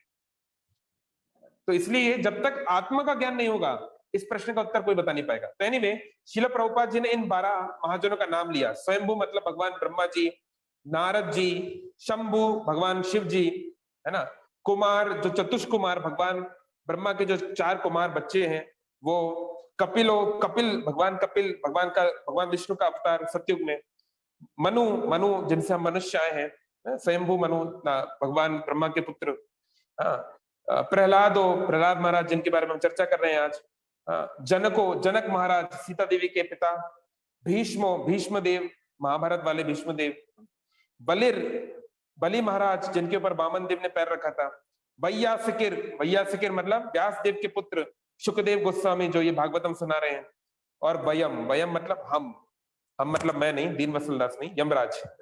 तो ये जो 12 लोग हैं इनको महाजन बोला जाता है। और युधिष्ठिर महाराज बोल रहे हैं महाभारत में, महाजनो येन गतस्स पंथः, धर्म को कोई नहीं समझ सकता, केवल ये महाजन समझ सकते हैं। इसलिए परंपरा होनी चाहिए, या तो ब्रह्मा जी से, या तो शिव जी से, या तो लक्ष्मी देवी से, या तो चतुष्क कुमारों से। इनसे जो सीख रहे हैं लाइन में, उनका ज्ञान ही वैलिड माना जाएगा। तो श्रील प्रभुपाद जो है वो एक बार लेक्चर दे रहे थे, उसमें बता रहे थे कि 12 महाजन होते हैं इस प्रकार से। तो श्रील प्रभुपाद इस प्रकार से बोल रहे थे, तो एक शिष्य ने बोला, प्रभुपाद आपने 12 महाजनों के बारे में बताया, तो आप 13वें महाजन हैं, आप 13वें महाजन हैं। तो प्रभुपाद जी ने तुरंत उत्तर दिया, ठीक है, और तुम 14वें हो, तुम 14th हो। तो प्रभुपाद जी ने समझाया कि हम लोग महाजन भले ही ना बन पाए, लेकिन हमें महाजनों के पद पे चलना है। शिला प्रभुपाद कह रहे, आप शायद जानते हैं कि नहीं, प्रभुपाद जी रात के 9:30-10 बजे सो जाते थे और केवल 2 घंटे सोते थे। 12-12:30 बजे उठ के, जो आज हम जो बुक्स पढ़ते हैं इस्कॉन में, सब प्रभुपाद जी ने खुद लिखी है, रात भर बैठ बैठ के इसको ट्रांसक्राइब किया है। तो एक बार रात के 12:30 बजे शिला प्रभुपाद लॉस एंजलिस में थे, उन्होंने अपने शिष्य को बुलाया, गुरु कृपा, जो सो रहे थे। रात के 12:30 बजे तो व्यक्ति सोएगा ही ऑफ कोर्स। तो प्रभुपाद का एक सर्वेंट जगता था रात भर, उन्होंने कहा गुरु कृपा को बुला के लाओ। तो गुरु कृपा स्वामी आए, वो बिल्कुल आंखें उनकी, अब 12:30 बज रहे हैं, अभी सोए थे 2 घंटे पहले, तो नींद लगी हुई है। तो आके प्रणाम किए प्रभुपाद को, पर गुरु जो बोल रहे हैं वो तो करना पड़ेगा ना। आके प्रणाम किए, बोले जी शिला प्रभुपाद। प्रभुपाद बोले क्या कर रहे थे तुम? तो प्रभुपाद सो रहे थे। बोले क्यों सो रहे थे? बोले प्रभुपाद ये सोने का समय है इसलिए सो रहे थे। बोले क्यों सो रहे हो? सोने का समय किसने कहा तुमको? देखो मैं तो यहाँ पे बैठ के पुस्तक लिख रहा हूं, तुम क्यों सो रहे हो? तो उसने कहा प्रभुपाद आप तो दिव्य हैं, आप तो महाजन हैं, मैं क्या कर सकता हूँ, मेरा तो अगर मैं 5-6 घंटे नहीं सोऊंगा तो शरीर जवाब दे देगा। तो प्रभुपाद ने कहा अच्छा तो तुम महाजन क्यों नहीं बन जाते? व्हाई डोंट यू बिकम महाजन? तो प्रभुपाद ने बोला ठीक है जाके सो। एक्चुअली उनकी कुछ कमी थी, गुरु कृपा प्रभु की, वो थोड़ा सा ज्यादा सो रहे थे। तो प्रभुपाद जी ने इस प्रकार से उनको एक लेसन दिया जो वो लाइफ लॉन्ग याद रखे। तो कहने का तात्पर्य है कि गुरु चाहता है, जैसे राधानाथ महाराज बोलते हैं, a good leader is not the sole leader. एक जो अच्छा नेता होता है, एक अच्छा जो लीडर होता है, अच्छा जो गुरु होता है, वो अकेले खुद ही गुरु नहीं बनना चाहता, या खुद ही वो लीडर नहीं बने रहना चाहता। अ good leader is a leader who can make his disciples leaders, who can create further leaders। एक अच्छा नेता वो है जो अपने फॉलोअर्स को भी लीडर बना सके, जो आगे चल के उनके फॉलोअर्स को भी लीडर बना सके, मान कि ये परंपरा को आगे बढ़ा सके। तो इसलिए हमारी परंपरा भी ये चाहती है, सभी चाहते हैं कि हम भक्ति में आगे बढ़े, और वो बहुत दूर है, अभी दिल्ली बहुत बहुत दूर है। हम लोग सोचते हैं हम थोड़ा सा माला जप कर रहे हैं, थोड़ा बहुत ठाकुर जी की सेवा कर रहे हैं, बस हो गया। हाँ ठीक है, अभी हम इतना कर सकते हैं, पर धीरे धीरे हमको सोचना है प्रहलाद महाराज की तरह हम कब बनेंगे, कब हम जो है इस तरह से बड़े, वो कब आएगा वो दिन, कौन से जन्म में आएगा? तो हमको इस प्रकार से विचार करना है। नेक्स्ट, आगे नेक्स्ट स्लाइड। तो प्रहलाद महाराज बोल रहे हैं लौल्यम मूल्य ना, है ना, हमें लौल्य होना चाहिए, हमें ग्रीड होनी चाहिए। तो इससे स्ट्रेंथ आती है। प्रश्न है ना कि स्ट्रेंथ हमको लानी है, तो स्ट्रेंथ लाने के लिए आपको ये सब करना पड़ेगा। बहुत अच्छा कोट भी है बाइबल से, He who simply waits is also serving the Lord। इसमें क्योंकि क्या होता है, एक्सट्रीम स्टेप लेना बहुत आसान है, लेकिन प्रोग्रेसिव डेवलपमेंट, ये इसके लिए मैच्योरिटी चाहिए। मतलब मान लो इस रूम में कोई व्यक्ति आया, तो तुरंत हमारे माइंड की टेंडेंसी क्या है, हाँ ये व्यक्ति तो अच्छा है या ये व्यक्ति बुरा है, दोस्त है दुश्मन है। लेकिन हाँ, या ये चीज अच्छी है बुरी है, लेकिन उसको मैच्योरली समझना कि हाँ इसके अंदर ये अच्छा है, ये बुरा है, इसके लिए मैच्योरिटी चाहिए होती है, इसके लिए अनुभव चाहिए, अनुभूति चाहिए। तो ऐसे ही भक्ति में भी एक दिन हमने जन्माष्टमी के दिन बैठ के 100 माला कर ली और अगले दिन एक भी माला नहीं की, या भगवान के सामने आके बहुत हम जो है इमोशनल हो गए, ये हो गए वो गए, और उसके बाद जो है अपना नॉर्मल टीवी देख रहे हैं, मूवी देख रहे हैं, नॉवेल सब भूल गए। तो ये बहुत आसान है, लेकिन हम जिस भक्ति के स्तर पे हैं और धीरे धीरे उस स्तर को बढ़ाना पेशेंस के साथ, ये बहुत कठिन है, और ये बहुत सारे हम लोग नहीं कर पाते हैं। भक्ति में भी बहुत सारे भक्त अनफॉर्चुनेटली नहीं कर पाते हैं, क्योंकि हम पेशेंस का मूल्य नहीं समझते। तो पेशेंस का मतलब ये नहीं है कि डल बैठ जाओ बस कुछ नहीं होगा, बैठ जाओ आराम से। पेशेंस का मतलब है when you have tried your best, then you depend on the mercy of Lord for further things to take place। आपने अपना बेस्ट दे दिया, अब चीजें कब सही रूप लेंगी, कब आगे आएंगी, उसके लिए जब हम भगवान के ऊपर भरोसा करते हैं, उसको धैर्य बोलते हैं, वो चीज धैर्य है। तो उत्साह निश्चय धैर्य तत्त कर्म प्रवर्तनात् संग त्याग सतो वृत्ते षड्बीर भक्ति प्रसिद्धति। भक्ति उसके आगे बढ़ती है जो उत्साह और निश्चय के साथ धैर्य भी रखता है। इसलिए जीसस क्राइस्ट बोल रहे हैं बाइबल में कि वन शुड, जो केवल वेट भी कर रहा है, he is also serving the Lord. Shabari ने क्या किया? शबरी ने कौन सी भक्ति की? इंतजार किया। गुरु बोल के गए मैं जा रहा हूं, लेकिन तुम इस आश्रम को सजा दो, पूरे सफाई करो, खाने के लिए कुछ वस्तु रखो, फल फूल रखो, भगवान एक दिन आएंगे। तो हम लोग, अगर हमको भी इंस्ट्रक्शन मिलता कि हमारे घर पे मान लो कोई आपको बोल दे कि भाई भगवान राम तुम्हारे घर पे आने वाले, पूरा साफ सफाई कर दो, बढ़िया से रोड वोड भी पूरी साफ कर दो, बढ़िया खाने का पकवान लाओ, तो हम करेंगे, जरूर करेंगे, कोई भी अच्छा भक्त हुआ करेगा। लेकिन हमने इतनी मेहनत की, 4-5 घंटे तक मेहनत की और भगवान नहीं आए, तो हमको थोड़ा बुरा लगेगा, अरे ये क्या हुआ। चलो कोई बात नहीं, अगले दिन ट्राई करेंगे, तीसरे दिन ट्राई करेंगे, 1 हफ्ते 2 हफ्ते के बाद हम बोलेंगे अरे गुरुजी क्या बोल के चले गए यार, गुरुजी तो कुछ भी बोलते हैं। तो शबरी ने वेट किया, 1 दिन 2 दिन नहीं, 1 हफ्ते 2 हफ्ते नहीं, 1 साल 2 साल नहीं, सैकड़ों साल तक वेट किया। और रोज ऐसे नहीं कि हाँ बस पहले दिन सफाई की बाकी दिन, हर रोज वो पूरे आश्रम की सफाई करती थी, पूरे क्लीन करती थी, फूल बिछाती थी, एक एक करके बेर, वो बेर केवल उसने उस दिन नहीं लिए, हर रोज वो बेर को जो टेस्ट करके लाती थी। ये शबरी का पेशेंस था, और इस पेशेंस से भगवान इतने प्रसन्न हो गए कि शबरी के उन्होंने जो बेर खाए, बाद में कुछ रामायण है, कदम्ब रामायण वगैरह, उनमें वर्णन है कि जब भगवान जनकपुरी गए, आज जो नेपाल में है, वहां पे जब गए और वहां पे सीता माँ के यहाँ पे जनक महाराज बहुत बड़ी बड़ी फीस्ट उनके लिए करते थे, ना जाने कितने हजारों उसमें जो है आइटम आते होंगे। तो सीता माँ खुद लक्ष्मी देवी भगवान राम के लिए कुछ बनाती थी। तो पूछते थे जनक महाराज, श्री राम आपको कैसा लगा, कैसा है इसका टेस्ट? तो राम बोलते थे बहुत अच्छा है, बहुत सुंदर है, बहुत मधुरता है। फिर भी शबरी के बेर में जो मिठास थी वो इसमें नहीं है। सोचिए, सीता देवी जो खुद बना रही हैं, लक्ष्मी देवी जो बना रही है, उससे भी ज्यादा मिठास भगवान को उस बेर में लगी। बेर की बात नहीं है, उस बेर को, बेर के अंदर जो उसका प्रेम था, जो पेशेंस था, वो भगवान को कैच कर गया। तो इसलिए हमको ग्रीडी भी होना है, लेकिन साथ में पेशेंट भी रहना है, बैलेंस करके चलना है। ये नहीं भैया हम सोचेंगे अरे बहुत संसार में दुख है, सब छोड़कर लेकिन वृंदावन चले जाएं।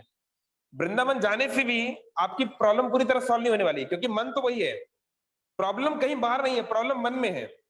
और मन हमें एकदम से कुछ, मन हमें भक्ति में ऐसे आगे नहीं बढ़ने देगा, हमें उसको ट्रेन करना पड़ेगा गुरु वैष्णव के आशीर्वाद से। नेक्स्ट आगे बढ़िए।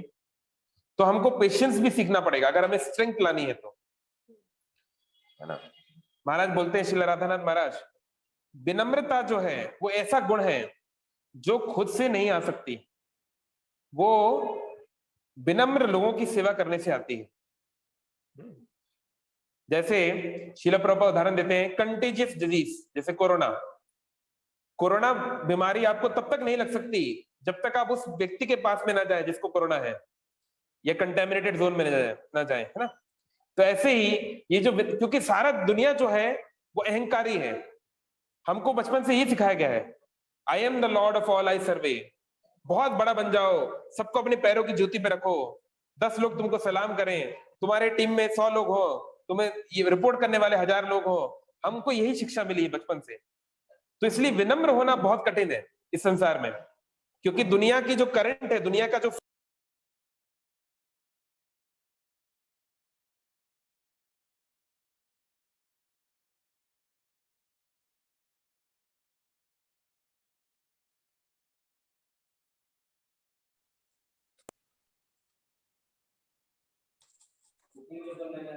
हरे कृष्णा, सॉरी कोई कॉल किया।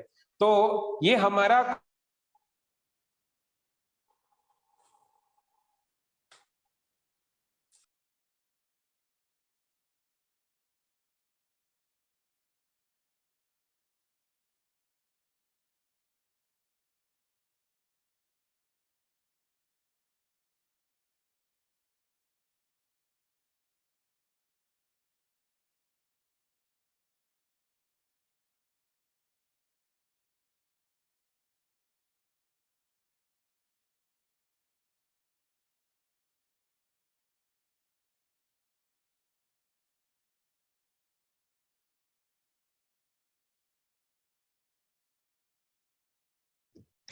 अब सुन पा रहे हैं मुझको?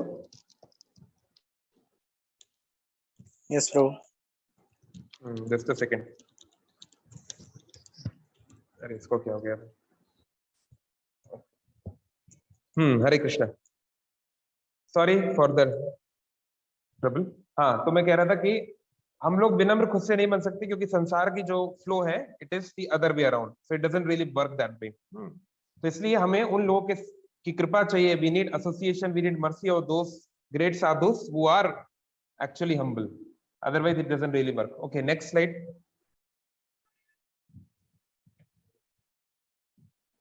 ओके, है ना, ये कोट है एक्चुअली, ये गौर गोविंद महाराज का है, बट एनीवे। तो इसमें महाराज बोलते हैं कि देखो भगवान के बहुत सारे नाम है ना। चैतन्य महाप्रभु ने गाया ना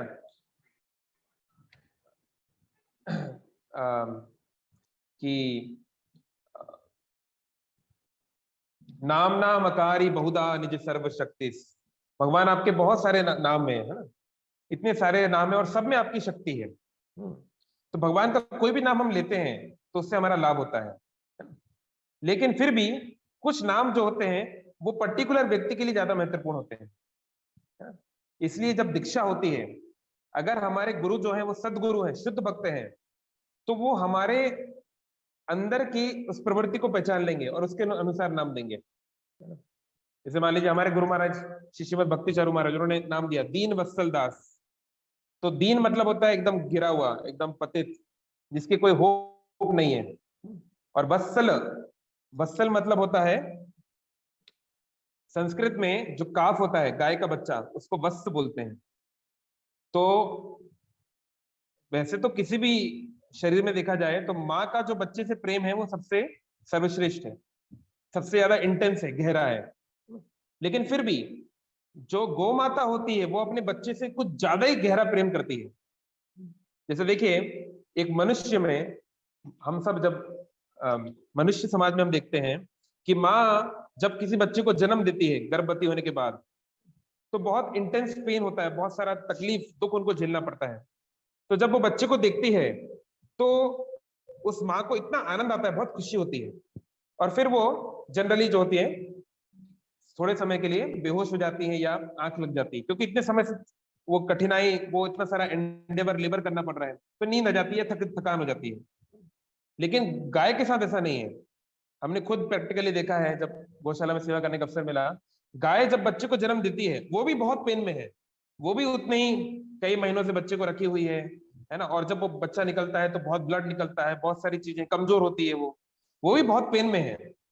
लेकिन जब बच्चा पैदा होता है तो भले ही उसको कितनी भी नींद आ रही हो, वो कितनी भी टायर्ड हो, कितना भी खून निकला हो, कुछ भी हो, लेकिन वो बच्चे को बस अपने पास रखती है, उसको चाटती रहती है।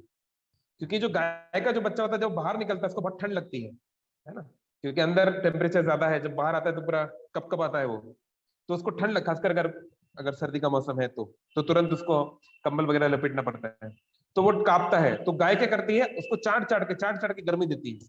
ऑलरेडी वो थकी हुई है लेकिन फिर भी चाट के गर्मी देती है। तो इस प्रकार से उसका जो प्रेम है वो मटेरियल लेवल पे, भौतिक संसार में ऐसा प्रेम कहीं नहीं दिखता। इसलिए गाय या माँ के प्रेम को बच्चे के प्रति सर्वश्रेष्ठ बताया गया है। इसलिए वत्सल मतलब होता है जो, जिससे माँ अपने बच्चे का उद्धार करती है, उसको प्रेम करती है। तो ऐसे ही भगवान का एक नाम है दीन वत्सल। भगवान जो है, जिसका जो बिल्कुल पतित लोग हैं समाज में, जिनका कोई नहीं ठिकाना नहीं, बहुत जिनको समाज धिक्कार करता है, उनको भगवान उनका भी बहुत उद्धार करते हैं। तो मेरा नाम सपोज हमारे गुरु महाराज ने रखा दीन वत्सल दास, क्योंकि मैं बहुत दीन हूं, तो मेरे लिए एक ऐसा व्यक्ति चाहिए जो दीन वत्सल का, दीन लोगों का भी वत्सल हो। तो भगवान तो इसलिए उचित नाम है। तो ऐसे बहुत सारे डिवोटीज की स्टोरीज हैं, है ना। तो जैसे हमारे एक मित्र हैं तुकाराम प्रभु, उनका नाम है तुकाराम दास। तो वो तो महाराष्ट्रियन भी नहीं है, तो उनका नाम तुकाराम क्यों रखा गया? तो ये बात गुरु महाराज को नहीं पता थी, लेकिन एक्सटर्नली स्पीकिंग तुकाराम प्रभु जब छोटे बच्चे थे तो उनके घर के पास में एक संत तुकाराम, जो महाराष्ट्र के महान संत हैं, उनकी एक फोटो थी या विग्रह था कुछ ऐसा था। तो उनके द्वारा ही वो पहली बार गीता से, भागवत से, भक्ति से जुड़े थे। तो ये गुरु, इसलिए शुद्ध भक्त की ये खासियत होती है, भगवान शुद्ध भक्त को ऐसी बात बता देते हैं जो सामान्य व्यक्ति जान ही नहीं सकता। It was not possible for anyone to know this. तो एनीवे, तो भगवान के बहुत सारे नाम होते हैं। तो जैसे भगवान का एक नाम है भक्त वत्सल, तो श्रील गौर गोविंद महाराज बोलते थे कि भगवान का नाम है भक्त वत्सल, जो भक्तों के ऊपर कृपा करते हैं। ये नाम मुझे बहुत अच्छा लगता है, लेकिन इस नाम को सुन के मैं दुखी हो जाता हूं। क्यों? क्योंकि भगवान अपने भक्तों पे कृपा करते हैं, पर मैं तो भक्त हुई नहीं, मैं तो भक्त हुई नहीं, तो मेरे ऊपर क्या कृपा होगी? तो इसलिए मैं दुखी हो जाता हूँ, गौर गोविंद महाराज बोलते थे। लेकिन भगवान का एक और नाम है दीन वत्सल, तो ये सुन के मैं खुश हो जाता हूँ कि भले ही मैं भक्त ना हूं, पर मैं दीन तो हूं, इतना तो मैं कह सकता हूं। मैं अधम पापी जरूर हूं, तो पापियों का भी उद्धार भगवान करने वाले हैं, इसलिए ये नाम सुन के मुझे बड़ा अच्छा लगता है। तो इससे अलग अलग भगवान की ये है। तो अगर कोई बोले कि नहीं, मैं कैसे आत्मबल ला सकता हूं, मैं कैसे लौल्य ला सकता हूं, मैं कैसे पेशेंस ला सकता हूं, मैं तो बहुत गिरा हुआ आदमी हूं, कोई बात नहीं। भगवान के लिए जैसे कहते हैं ना उर्दू में, अल्लाह मेहरबान तो गधा पहलवान।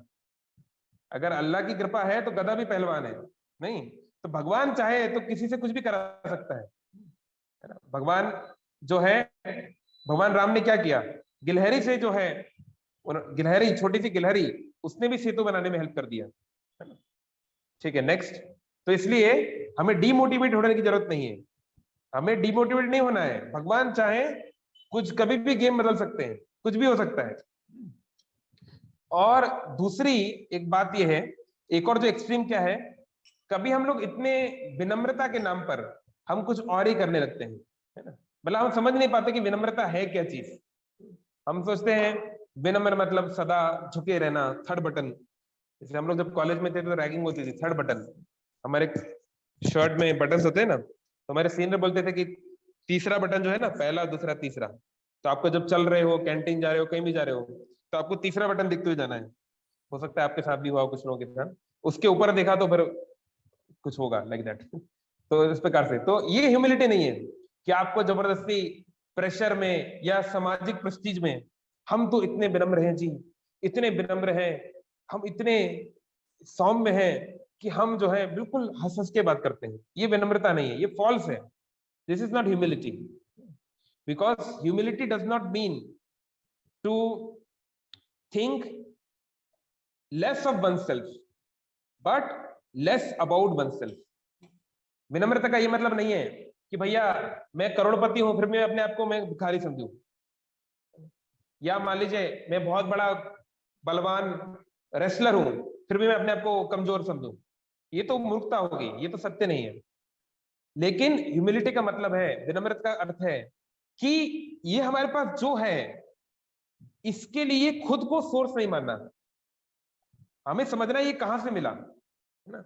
प्रकृते क्रियामणानि गुणे कर्माणि सर्वशः अहंकार विमूढ़ आत्मा कर्ता हम इति मन्यते। हाँ, अगर भगवान चाहेंगे तो मुझे वो राजाओं का राजा भी बना सकते हैं, ब्रह्मा भी बना सकते हैं। और अगर भगवान चाहे, भगवान क्रोधित हो गए, अगर भगवान मुझसे, ये भगवान नहीं चाहते तो मुझे हो सकता है कि वो कीड़ा भी बना दें, कीड़ा मकोड़ा भी बना सकते हैं। तो इसलिए अगर हमारे पास कुछ है तो उसको एक्लेम करना चाहिए, उसको रजिस्टर करना चाहिए, मानना चाहिए कि हाँ ठाकुर जी की कृपा से धन है, दौलत है, यौवन है या बुद्धि है, जो कुछ भी है। लेकिन याद रखना चाहिए कि ये किसके द्वारा दिया गया है ना। प्रॉब्लम ये होती है कि हम अपने आप को कॉज मानने लगते हैं। जैसे एक कैशियर है, प्रभुपाद उदाहरण देते हैं, एक कैशियर को ये नहीं बोलना चाहिए अरे मैं तो रुपया पैसे को नहीं छूऊंगा। अरे क्यों नहीं छूओगे, तुम्हारा काम है वो। लेकिन एक बैंक का कैशियर जो है, एसबीआई बैंक में बैठा है, वो एक दिन में 2 करोड़ रुपए काउंट कर रहा है। आज 2 करोड़ कर रहा है, वो सोच रहा है देखो कितना धन दौलत मेरे पास आ रहा है। हो सकता है कल तुम्हारे पास 2 रुपए भी ना आए, हो सकता है कल जो है कोई आए ना बैंक में, है ना। तो कहने का मतलब है वो बैंक की संपत्ति, आपकी संपत्ति नहीं है, आप केवल उसके केयर टेकर हो, है ना। तो ऐसे ही जो कुछ भी हमारे अंदर गुण है, हमारे टैलेंट्स हैं, उसको हमें यूज करना है, उससे भागना नहीं है। लेकिन हमको याद रखना है कि इसका कॉज क्या है, तो हमारे अंदर स्ट्रेंथ आएगी। अगर हमारा आज एग्जाम है, बहुत सारे लोग आज यूपीएससी के एग्जाम दे रहे हैं, तो कैसे हम एग्जाम के डर को हटाएं। याद रखो अगर ठाकुर जी चाहेंगे तो हमारी आईएएस फर्स्ट रैंक भी आ सकती है, तो डरने की कोई जरूरत नहीं है, बिल्कुल जाओ। लेकिन ये याद रखना है हमको कि हमें अपना प्रयास करना है। ये नहीं कि भैया हम तो कुछ करेंगे ही नहीं, हम तो बहुत विनम्र हैं, हम तो बहुत मूर्ख हैं, हम क्यों पढ़ें। हमें अपना प्रयास करना है। लेकिन अगर हम सक्सेसफुल होते हैं तो ये भी याद रखना कि सक्सेसफुल कैसे हुए। Okay, next slide. तो बस हम लोग कंप्लीट करने वाले हैं, किसी का कोई क्वेश्चन है तो चैट बॉक्स में डाल सकते हैं, है ना। और या बाद में एडमिट भी कर सकते हैं, लग जाए। तो देखिए इस संसार में जनरली क्या होता है, कोई काम जो सारी दुनिया नहीं कर पाई और अगर हमें वो करने के लिए मौका मिले तो हमारी चेतना कैसे रहती है। फॉर एग्जाम्पल मान लो घर में टीवी है और टीवी में कुछ प्रॉब्लम है, चल नहीं रही, तो पहले पापा आए, पापा ने कुछ प्रयास किया, कुछ नहीं हुआ। फिर तो आपका भाई आया, उसने प्रयास किया, कुछ नहीं हुआ। बहन आई, उसने प्रयास किया, कुछ नहीं हुआ है। तो सब बोल रहे हैं अरे भाई तुम ट्राई करो, है। तो हमको क्या लगेगा, अरे देखो तुम लोग नहीं कर पाए, देखो अब मुझे याद कर, देखो 30 मार्क, हम अपने को 30 मार्क का समझेंगे कि देखो मेरी, अब तुम मेरी वैल्यू को समझे हो, है ना। और अगर गलती से हमने टीवी चालू कर दी तो पहले हम बोलेंगे देखा मैं कितना बुद्धिमान हूं, मैं कितना टैलेंटेड हूं, आप लोग टाइम वेस्ट किए, पहले से मुझे ही बुलाना चाहिए था, है ना? ये हमारी चेतना है कि हम लोग हमेशा ये सोचते हैं कैसे बाकी सारे लोग इस बात को एक्लेम करें, एक्नॉलेज करें कि मैं श्रेष्ठ हूं, मैं ज्यादा बुद्धिमान हूं या ज्यादा खूबसूरत हूं या ज्यादा बलशाली हूं, वॉटेवर, किसी भी फील्ड में। ये हमारी टेंडेंसी होती है। लेकिन प्रहलाद महाराज भगवान को इतने प्रिय क्यों थे? क्योंकि प्रहलाद का ह्यूमिलिटी जो है वो हार्ट ब्रेकिंग है, वो बिल्कुल दूसरी ओर है। कैसे? जब भगवान नृसिंहदेव ने हिरण्यकशिपु को मार दिया, पूरा उसको तहस नहस कर दिया और उसके जो भी लोग थे आसपास सबको मार बोर के खत्म कर दिया, फिर भी भगवान नृसिंहदेव शांत नहीं हो रहे थे। उस हिरण्यकशिपु के राजगद्दी पे बैठ के जोर जोर से दहाड़ रहे थे, है ना। तो सारे देवी देवता डर गए, अरे भाई अब तो काम हो गया है, अभी अभी शांत क्यों नहीं हो रहे हैं? तो सब हाथ जोड़ के खड़े हुए थे, हाँ? सब सोच रहे थे कब ये शांत होंगे। शांत, जो भगवान को शांत करने के कुछ मंत्र होते हैं, पुरुष सुक्त मंत्र इत्यादि, सब गा रहे थे, पर कुछ नहीं हो रहा था। भगवान को इतना गुस्सा आ रहा था कि मेरे भक्त के साथ कोई ऐसा कैसे कर सकता है। बिल्कुल वो शांत ही नहीं हो रहे थे, अभी भी बहुत गुस्सा था उनको कि मेरे छोटे से बालक प्रहलाद के ऊपर ऐसा अत्याचार किया गया, वो सहन नहीं कर पा रहे थे, तो इसलिए बहुत क्रोधित थे, तो उग्र रूप में थे। तो उस समय सारे देवी देवता डरने लगे, अरे क्या करेंगे। हाँ, ब्रह्मा जी, शिव जी, कोई भी उनके सामने नहीं जाना चाह रहा था। कोई भी नहीं सोच रहा था कि हम उनको जाके चुप कराएंगे और या फिर वॉटेवर हम उनको शांत कराएंगे, वो ऐसा कुछ नहीं हो रहा था। तो सबने कहा ठीक है, भगवान की जो नित्य सेविका है ना, लक्ष्मी दी, भाई लक्ष्मी जी तो हमेशा भगवान के साथ रहती है, तो कम से कम उनके ऊपर तो भगवान गुस्सा नहीं होंगे, है ना। तो सबने सोचा लक्ष्मी जी आप थोड़ा सा मतलब कृपा करके जाइए। तो लक्ष्मी जी ने मना कर दिया, नहीं नहीं नहीं, मैं नहीं जाऊंगी, क्योंकि मैंने अपने पति को इस रूप में कभी नहीं देखा है। मान लीजिए आपके पति जो है नारायण की तरह बढ़िया मुस्कान में रहते हैं, बहुत बढ़िया लेटे रहते हैं, आराम से स्वीट तरीके से बात करते हैं। भृगु मुनि आते हैं, उनकी छाती पे लात मार देते हैं, फिर भी वो चुप रहते हैं, कुछ नहीं बोलते, है ना। बड़े लोग उनको गाली देते हैं, कुछ नहीं बोलते, बहुत अच्छे हैं, स्वीट सुंदर। अब सडनली जो है वो आ गए, गनवन पकड़ के जो है सिगरेट विगरेट पी रहे हैं, गनवन पकड़ के जो है बिल्कुल खतरनाक बिल्कुल डेंजरस मूड में आ गए वो, तो आपको क्या लगेगा, अरे ये क्या हो गया, ये तो कोई और ही व्यक्ति है। नहीं, तो लक्ष्मी जी ने बोला नहीं, इनके पास मैं नहीं जाऊंगी। तो ब्रह्मा जी को समझ में नहीं आ रहा था किसको भेजे। तब सबने बोला कि देखो प्रहलाद, तुम जो है तुम आगे जाओ, क्योंकि तुम्हारे लिए भगवान आए तो शायद तुम्हारे को देख के शांत हो जाए। तो प्रहलाद महाराज भागवतम में बोलते हैं, हमारे पास समय कम इसलिए हम श्लोक नहीं पढ़ रहे हैं। प्रहलाद महाराज बोलते हैं, मैं तो असुर कुल में जन्मा हूं, मेरे तो खानदान का, मतलब मैं आपको थोड़ा हिंदी में रफ ट्रांसलेट कर रहा हूँ, एग्जैक्टली ऐसा नहीं बोला, मतलब मेरे जो कुल का, मेरे कुल असुरों से भरा हुआ है। प्रहलाद के पिता कौन है? नंबर 1 असुर, सबसे खतरनाक राक्षस, उसके पूरे चाचा वाचा सब लोग ऐसे ही हैं। तो ऐसे परिवार में मैं जन्म लिया हूं जहां पे इतने पापी लोग रहते हैं। तो जब बड़े बड़े देवी देवतागण, इंद्र आदि, उनकी प्रार्थनाओं से भगवान शांत नहीं हुए, तो मेरे जैसे व्यक्ति से कैसे शांत होंगे। लेकिन फिर भी ब्रह्मा जी आप हमारे पिता हैं, आप हमारे परम पिता हैं, आपने आदेश दिया है तो मैं जरूर करूंगा। तो ये सोच के प्रहलाद जो है आगे गए। तो देखिए इससे हमको ये सीखने को मिलता है, हो सकता है ना, गुरु महाराज ने बोल दिया तुम जाओ अमेरिका में जाके गोरे लोग को प्रचार करो, हम बोले अरे गुरु महाराज जी इंडिया के लोग तो सुनते नहीं है, इनको कुछ हरे कृष्णा बोलो तो मानते नहीं है, वो अंग्रेज लोग क्या सुनेंगे। हाँ, तो हम लोग क्वेश्चन करने लगेंगे, क्योंकि हमारा उतना फेथ नहीं, हमारा इनर स्ट्रेंथ नहीं है। लेकिन प्रहलाद को देखो, शील प्रभुपाद के गुरु महाराज भक्ति सिद्धांत ठाकुर ने उनको पहली मीटिंग में बोला कि Why don't you preach the message of Chaitanya Mahaprabhu in English language? आप चैतन्य महाप्रभु की वाणी का अंग्रेजी में प्रचार क्यों नहीं करते? बार बार उनको वही चीज बोली। तो जब उनके गुरु महाराज दुनिया को छोड़ के चले गए, तो भक्ति सिद्धांत सरस्वती ठाकुर लिखे हैं अपने राइटिंग्स में, वो दिन कब आएगा जब लंडनेर छात्रार करोड़, लंदन में जो उस समय की सबसे बड़ी, क्योंकि ब्रिटिश राज के समय पे Britain was the richest nation, तो London of course being the capital, वो दिन कब आएगा जब लंदन में छात्रावास होगा, हॉस्टल। कौन सा हॉस्टल? जहां पर लोग रहकर कृष्ण भक्ति के बारे में सीखेंगे। कब वो दिन आएगा? ये उनकी इच्छा थी। कब वो दिन आएगा? उनके पिताजी भक्ति विनोद ठाकुर, उन्होंने एक सपना देखा था कि मायापुर में जर्मन, रशियंस, जापानीज, अमेरिकन अपने भारतीय भाई बहनों के साथ में नाच रहे हैं। तो सारी दुनिया को लगा ये सब क्या मजाक है, ऐसा नहीं हो सकता। चैतन्य महाप्रभु बोल के कहे, पृथ्वी ते याचे यत नगर आदि ग्राम, सर्वत्र प्रचार होई बे मोर नाम। चैतन्य महाप्रभु ने कहा है, इस पृथ्वी में जितने नगर हैं, जितने गांव हैं, हर जगह ये हरिनाम प्रचार होगा, मेरे मैसेज का प्रचार होगा। हाँ, और वो बात उन्होंने कब कही? 16वीं सेंचुरी की शुरुआत में। तब क्रिस्टोफर कोलंबस ने अमेरिका की खोज जस्ट की थी। लोगों को पता भी नहीं था कितने कॉन्टिनेंट हैं।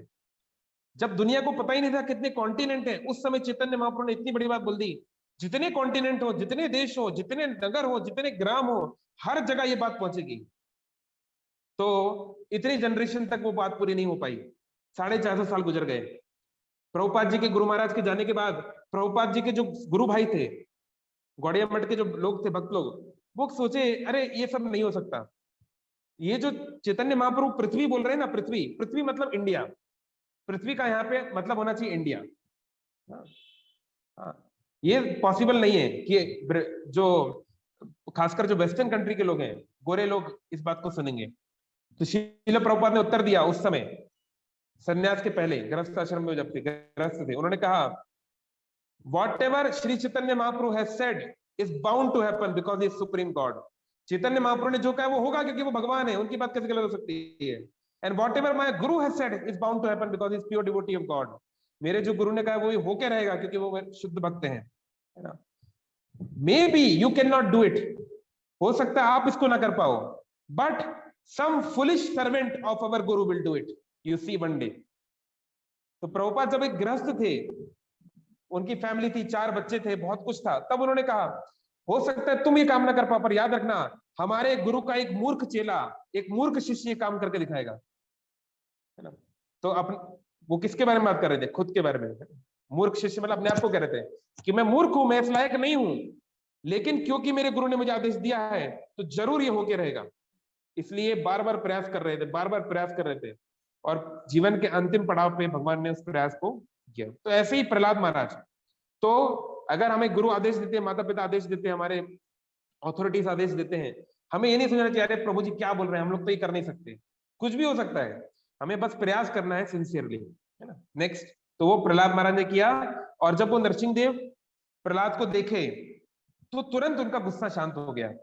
नरसिंह देव प्रहलाद के बाल को सूंघे, जैसे हिरण्यकशिपु को सूंघ रहा था उस प्रकार से सूंघे, उसको चुंबन किए और अपने गोदी में बैठा लिया।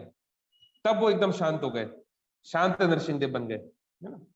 तो अल्टीमेटली लास्ट स्लाइड इसको बोल के हम खत्म कर रहे हैं कि देखिए, हमको बलवान बनना है, शक्तिशाली बनना है, वो बनने के हमने बहुत सारे टिप्स दिए, है ना? उसके लिए हमको जो है उत्साह चाहिए, पेशेंस चाहिए, हमको उचित मार्गदर्शन चाहिए, हमें ह्यूमिलिटी चाहिए, लेकिन हमको ये भी समझना है कि अल्टीमेटली हम कितना भी प्रयास कर लें, हम एक बहुत बड़े समुद्र में हैं।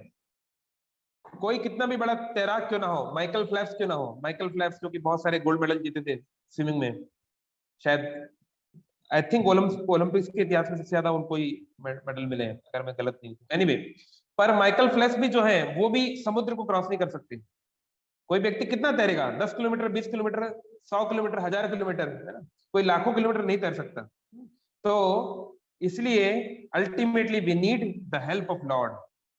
लेकिन अगर हम लोग बाहरी तौर पे जो है बलशाली बनना चाहेंगे, हाथी की तरह बड़ा बनना चाहेंगे, है ना, कि मैं बहुत ज्ञान अर्जित कर लूं, बहुत पैसा अर्जित कर लूं, बहुत जो है मेरी नेटवर्किंग हो जाए, दिस हो जाए, लेकिन संसार की माया इतनी पावरफुल है, संसार इतना बड़ा समुद्र है, डूब जाओगे। कितने भी बड़े हाथी बन जाओ, और जितने बड़े हाथी बनोगे उतनी जल्दी डूबोगे। इस संसार में जिसके पास जितना धन दौलत संपत्ति ज्यादा होती है, उसका अहंकार जल्दी बढ़ जाता है और वो जल्दी उसका पतन होता है ना। विनाश काले विपरीत बुद्धि, जनरली सामान्य तौर पे देखा गया है। लेकिन एक हाथी जो होता है, हाथी से भी बहुत बड़ा एक जानवर होता है जो कि तैरता भी है। कोई जानते हैं? कोई बता सकता है कौन सा? हाथी से भी बहुत ज्यादा बलशाली, बहुत बलवान। वेल। हाँ, ब्लू वेल। ब्लू वेल जो होती है, खासकर आर्कटिक ओशन वाली, उसके अंदर शायद 20 की कितने 30, मतलब बहुत सारे हाथियों की क्षमता होती है, बहुत बलशाली होती है वो। लेकिन वेल जो होती है, ब्लू वेल जो होती है, वो समुद्र से लड़ाई नहीं करती, वो हाथ पैर नहीं चलाती, वो प्रकृति को समझ जाती है और तैरना सीख जाती है ना। तो अगर आप तैरना जानते हैं, अगर आप इस भक्ति के मार्ग को समझ लें, तो हो सकता है आप बहुत बड़े वेल हो, आप बहुत बड़े महान भक्त हो, नारद मुनि हो, प्रहलाद महाराज हो, शील प्रभुपाद हो, अलग बात है। या फिर आप एक बहुत छोटी सी मछली है, छोटी सी मछली है आप, बिल्कुल अभी 2 माला कर रहे हैं, 1 माला कर रहे हैं, बिल्कुल नए नए भी आए हैं, तो भी आप आगे बढ़ते रहेंगे, आप बच जाएंगे, आप डूबोगे नहीं, क्योंकि आप तैर रहे हो।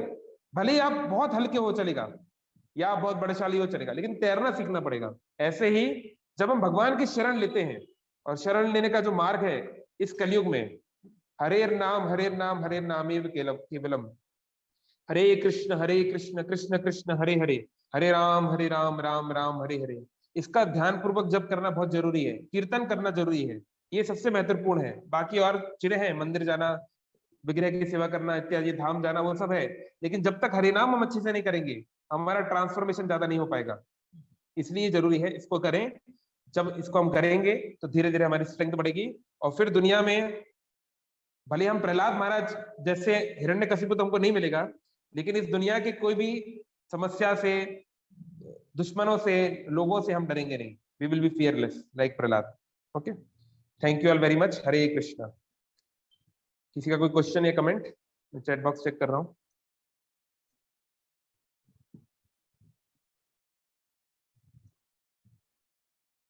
अगर कोई क्वेश्चन या कमेंट हो तो अनम्यूट कर सकते हैं सबको। सुमन प्रभु, सबको अनम्यूट कर दीजिए ताकि वो। हरे कृष्ण प्रभु जी। हाँ, यस। जगन्नाथ प्रणाम प्रभु जी। मेरा एक क्वेश्चन था, जब कुछ अकाउंट से हमें पता चलता है कि मतलब कुछ साइट संप्रदाय से पता चलता है कि जब नरसिंह महाराज नरसिंहदेव जब बहुत गुस्सा हो गए थे, बहुत मतलब को गुस्सा आ रहा था कि उनके डिवोटी पे इतना अत्याचार हुआ है, तो वहां पे खास बहुत सारे संप्रदाय से लोग कहते हैं कि भगवान सिर्फ वो ओके, मैं समझ गया, मैं आपका क्वेश्चन समझ गया। ठीक है, किसी ने चैट बॉक्स में पूछा है कि भाई हमने देवों के देव महादेव सीरियल में देखा है, जो कि बहुत प्रमाणिक है, कि भैया कोई क्या नाम है, शरभ, क्या नाम है इस अवतार का, व्हाटएवर, कोई अवतार है शिव जी का, जो आया और नरसिंह देव को शांत कर दिया, उनसे लड़ाई कर दिया, ये कर दिया, वो कर दिया। तो ये कोई प्रमाणिक बात नहीं है ना, ये कोई एक्सेप्टेबल नॉर्म नहीं है, क्योंकि दुर्भाग्य की बात यह है कि हमारे बहुत सारे शास्त्र जो हैं समय के साथ अडल्ट्रेट हुए हैं।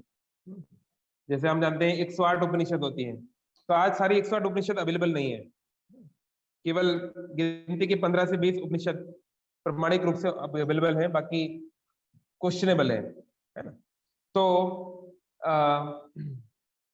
जैसे फॉर एग्जाम्पल भविष्य पुराण जो है, उसमें वर्णन है जीसस क्राइस्ट का, प्रॉफिट मोहम्मद का।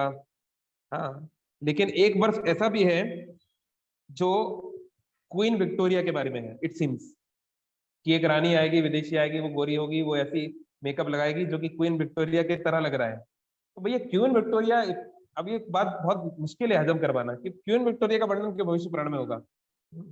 तो इसलिए भविष्य पुराण एक ऐसा शास्त्र है जो जिसकी क्रेडिबिलिटी जो है वो क्वेश्चनेबल है। क्योंकि क्या होता है, जैसे फॉर एग्जांपल हमारे देश में कुछ इंजीनियरिंग कॉलेजेस हैं, कुछ मेडिकल कॉलेजेस हैं, कुछ लॉ के कॉलेजेस हैं, नहीं तो अलग अलग स्ट्रीम के अलग अलग डिपार्टमेंट है जिनको वो नॉलेज को आगे बढ़ाते हैं, रिसर्च होती है। अगर R&D की रिसर्च होगी तो तो NLU में नहीं होगी, लॉ कॉलेज में नहीं होगी, वो MIT में होगी, IIT में होगी, NITs में होगी, लाइक दैट। तो क्या होता है, वेदिक स्क्रिप्चर्स बहुत बड़े हैं, ह्यूज, समुद्र की तरह है, तो हर सब कुछ सब कोई नहीं सीख सकता, तो इसलिए इसके डिवीजन किए गए, 6 दर्शन किए गए, और फिर उसमें कुछ स्कूल्स जो हैं वो सर्टेन स्क्रिप्चर्स के अथॉरिटी है ना। तो जैसे जो वैष्णव लोग हैं वो भागवतम, रामायण, स्कंद पुराण, अन्य जो सात्विक पुराण है उनको प्रिजर्व करके रखे हैं। जो शैवाइट्स हैं, शिव जी के जो उपासक हैं, वो लिंग पुराण, शिव पुराण इत्यादि को कंजर्व करते हुए आए हैं, है ना। जो शाक्त हैं वो दुर्गा देवी के बारे में और अन्य जो तांत्रिक स्क्रिप्चर्स हैं उनको वो प्रिजर्व करते हुए आए, लाइक दैट, है ना। तो इसलिए बहुत सारे स्कूल्स क्योंकि खत्म हो गए, परंपराएं खत्म हो गई, इसलिए बहुत सारा नॉलेज भी खत्म हो गया। तो एटलीस्ट वैष्णव मत में इस तरह का कोई भी किसी शास्त्र में कोई वर्णन स्वीकार्य नहीं है कि भगवान शिव का ये पर्टिकुलर रूप जो बताया गया है, जो नरसिंह देव के रूप में गया है, थिंग्स लाइक दैट। तो अब हाँ, ये बात सही है कि कुछ स्कूल्स के लोग ऐसा बोलते हैं कि हमारे स्क्रिप्चर्स में ऐसा है, बट ये वही क्वेश्चनेबल है कि ये पहले से था कि इसको ऐड किया गया है कि थिंग्स लाइक दैट। तो anyway, so we don't know, we can't comment, but Bhagavatam में ऐसा कोई भागवतम में साफ साफ वर्णन है कि प्रहलाद महाराज ने जाके शांत किया एंड लॉर्ड बिकेम प्लीज्ड। और भागवतम की ऑथोरिटी हाईएस्ट इसलिए मानी जाती है क्योंकि पद्म पुराण में, जहाँ पे सारा इंडेक्स है स्क्रिप्चर्स का, वहां पर ये बताया गया कि Bhagavatam is the last scripture, it is the last word of Ved Vyas, so that's why. और सारे शास्त्र का जो सार है वेदांत सूत्र, वो शुरू होता है अथातो ब्रह्म जिज्ञासा, है ना, सत्यम परम धीमहि। और भागवतम का शुरुआत भी वहीं से होती है, जन्मना जायत, sorry, what is that shloka, जन्मना यस्य यदा, मतलब जिससे सब कुछ जन्म हुआ है, तो वहीं से वो शुरुआत हुआ है। तो इसलिए अगर हम भागवतम की अथॉरिटी को एटलीस्ट एक्सेप्ट करें, तो ये बात, ये जो इनकारनेशन है या जो ये स्टोरी है, इट इज नॉट एक्सेप्टेबल। ठीक है, थैंक यू। और किसी का कोई क्वेश्चन, कोई कमेंट? हरे कृष्णा प्रभु जी। हरे कृष्णा प्रभु जी, लास्ट वीक तो फिर मैं लेक्चर ले नहीं पाया था, आप 1 महीने के बाद आए, तो वेलकम बैक। Thank you. आपके लेक्चर्स के बिना संडे संडे लगता नहीं है, सुबह शाम अगर लेक्चर ना सुनो तो। जी प्रभु। तो जो आज आपके लेक्चर में सबसे ज्यादा स्ट्राइकिंग बात मेरे को लगी, वो जो आपने बताया था रामायण में शबरी जी का पेशेंस के बारे में जो आपने बोला, तो इतना पेशेंस तो उनका तो चलिए काफी हाई स्टैंडर्ड था, हमारे में तो पेंटिंग थोड़ी बहुत करते हैं, कैसे भी कर लेते हैं, अब उसमें भी पेशेंस लूज कर जाते हैं, तो इस चीज पे काम करने की काफी जरूरत है। बाकी जो मेरा क्वेश्चन था वो भी पूछ लिया है, जो कि आपने आंसर कर दिया है। दूसरा मैं ये जो पूछ रहा था कि जैसे प्रहलाद महाराज बचपन से ही काफी रियलाइज थे, तो वाज इट लाइक, मतलब एक्सीडेंटली तो नहीं होगा, उनका भी कुछ पूर्व जन्मों का कुछ होगा जिस वजह से इतने ज्यादा रियलाइज होंगे? ओके, ठीक है। ये अभी हमने जो श्लोक पढ़ा, इसके 2 चैप्टर के बाद में स्टोरी है प्रहलाद महाराज की। तो प्रहलाद महाराज जन्म से ही शुद्ध भक्त हैं। क्यों? क्योंकि जब वो अपने माँ के गर्भ में थे, कयादु, हिरण्यकशिपु की जो पत्नी थी कयादु, या प्रहलाद की माँ, तो जब हिरण्यकशिपु तपस्या करने चले गए, 36,000 साल तक उन्होंने तपस्या की, तो देवताओं ने देखा ये अच्छा मौका है, अभी यहाँ पर है नहीं, तो उन्होंने आक्रमण कर दिया और हिरण्यकशिपु की सेना को हरा दिया और उसके किंगडम पे कब्जा कर दिया। तो उन्होंने जब कब्जा कर लिया, उस समय उन्होंने कयादु को देखा कि ये तो गर्भवती है, तो देवता लोग जो हैं, स्त्री को तो मारेंगे नहीं, उसको तो ऊपर तो कोई कभी नहीं करेंगे, पर उन्होंने देखा कि इसके अंदर जो बच्चा है ये पाप का बीज है, सांप का बेटा है ना, नाग है तो ये बड़ा होकर हमें बहुत परेशान करेगा। अभी तो बाप परेशान कर रहा है, फिर बेटा परेशान करेगा, तो इसको मार डालना चाहिए। लेकिन देवता लोगों के अंदर इतना सभ्यता थी, जैसे आजकल के लोग क्या करते हैं, गर्भ में ही बच्चे को मार देते हैं, अबॉर्शन, हमें बच्चा नहीं चाहिए, मार डालो है ना। लेकिन देवता लोग अपने दुश्मन को भी गर्भ में नहीं मारे, बोले पैदा होने दो फिर मारेंगे।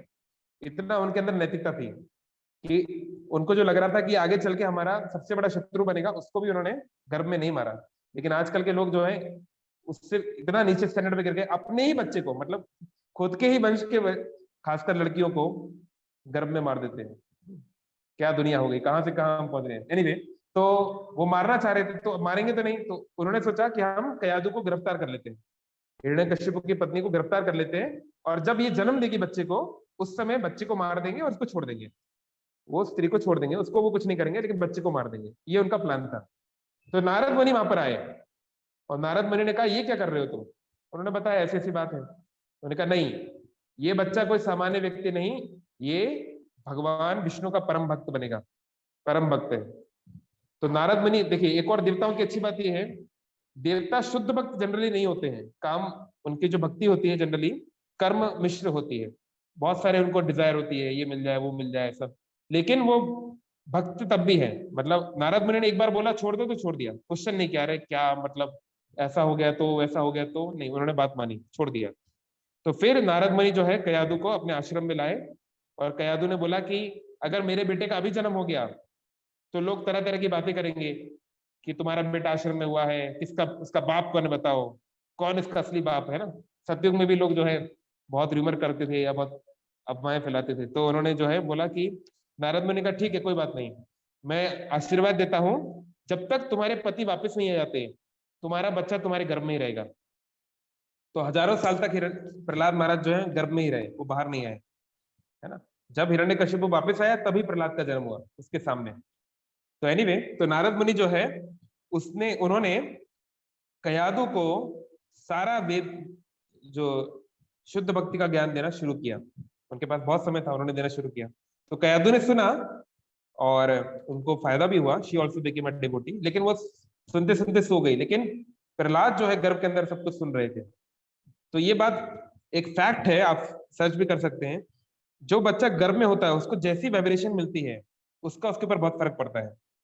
एक बच्चा है, उसकी माँ जो है दिन रात रॉक म्यूजिक सुन रही है, शराब पी रही है, स्मोकिंग कर रही है, बच्चे की हेल्थ पे फर्क पड़ेगा। उसकी जब उसका जन्म होगा तो उसकी फिजिकल हेल्थ और उसकी साइकोलॉजिकल हेल्थ दोनों पे फर्क पड़ेगा। इसलिए बोलते हैं जब माँ गर्भवती होती है तो रामायण पढ़ना चाहिए, गीता भागवत महाभारत ये सब सुनाना चाहिए उसको। तो बच्चा भले ही हम प्रहलाद महाराज की तरह नहीं है, भले ही वो सीख नहीं पाएगा, लेकिन उससे उसकी कॉन्शियसनेस प्यूरिफाई जरूर होगी। क्योंकि हरि नाम की खासियत ये है कि हरि नाम हम किसी भी जीव को सुनाए, भले ही उसको समझे चाहे ना समझे, उसको फायदा जरूर होगा कुछ हद तक। तो इसलिए तो तब उन्होंने प्रहलाद को पूरा ज्ञान सुनाया और प्रहलाद ने पूरा सुन लिया। इसलिए प्रहलाद जन्म से ही शुद्ध भक्त थे, उनको सब पहले से पता था। ठीक है, हरे कृष्ण। हरे कृष्ण प्रभु जी। हरे कृष्ण जी। प्रभु जी, आप बोले कि ब्रह्मा जी का शरीर मटेरियल है और विष्णु जी का शरीर मटेरियल नहीं है। हाँ मटेरियल है पर सटल है। जैसे देखो जो देवता लोग हैं, लेकिन शिव जी तो ब्रह्मा जी से क्रिएट हुए हैं ना, शिव जी का शरीर मटेरियल है कि नहीं? देखो शिव जी क्रिएट हुए, मतलब शिव जी का एक रूप है रुद्र। रुद्र जो है वो इस संसार में ब्रह्मा जी के पुत्र के रूप में आते हैं, लेकिन रुद्र जो है या उनका जो ओरिजिनल फॉर्म है सदाशिव, वो स्पिरिचुअल है। शिव जी जो है वो सच्चिदानंदमय है, उनका शरीर जो है वो हमारी तरह मटेरियल नहीं है, उनकी कभी डेथ नहीं होती, इज बियॉन्ड मटेरियल नेचर। उनकी पत्नी मटेरियल नेचर की देवता है ना, दुर्गा देवी, तो वो उनके अंडर कैसे सकते हैं। तो शिव जी जो है और भगवान विष्णु, केवल यही दोनों है जिनका जो इस भौतिक संसार में जिनका बॉडी इनिशियली स्पिरिचुअल रहता है। There are others also like Narad, Hanuman, all that, but initially अगर हम देखा जाए तो सदाशिव जो है वो शिव जी का ओरिजिनल रूप है, जो कि कैलाश में स्पिरिचुअल वर्ल्ड में रहते हैं। और रुद्र जो है उनका एक पर्टिकुलर फॉर्म है, 11 रुद्र होते हैं, उनमें से एक रुद्र ब्रह्मा जी के पुत्र के रूप में आए, एक हनुमान जी के रूप में आए, लाइक दैट, है ना। तो ये क्या है, ये एक लीला है। लीला मतलब ड्रामा।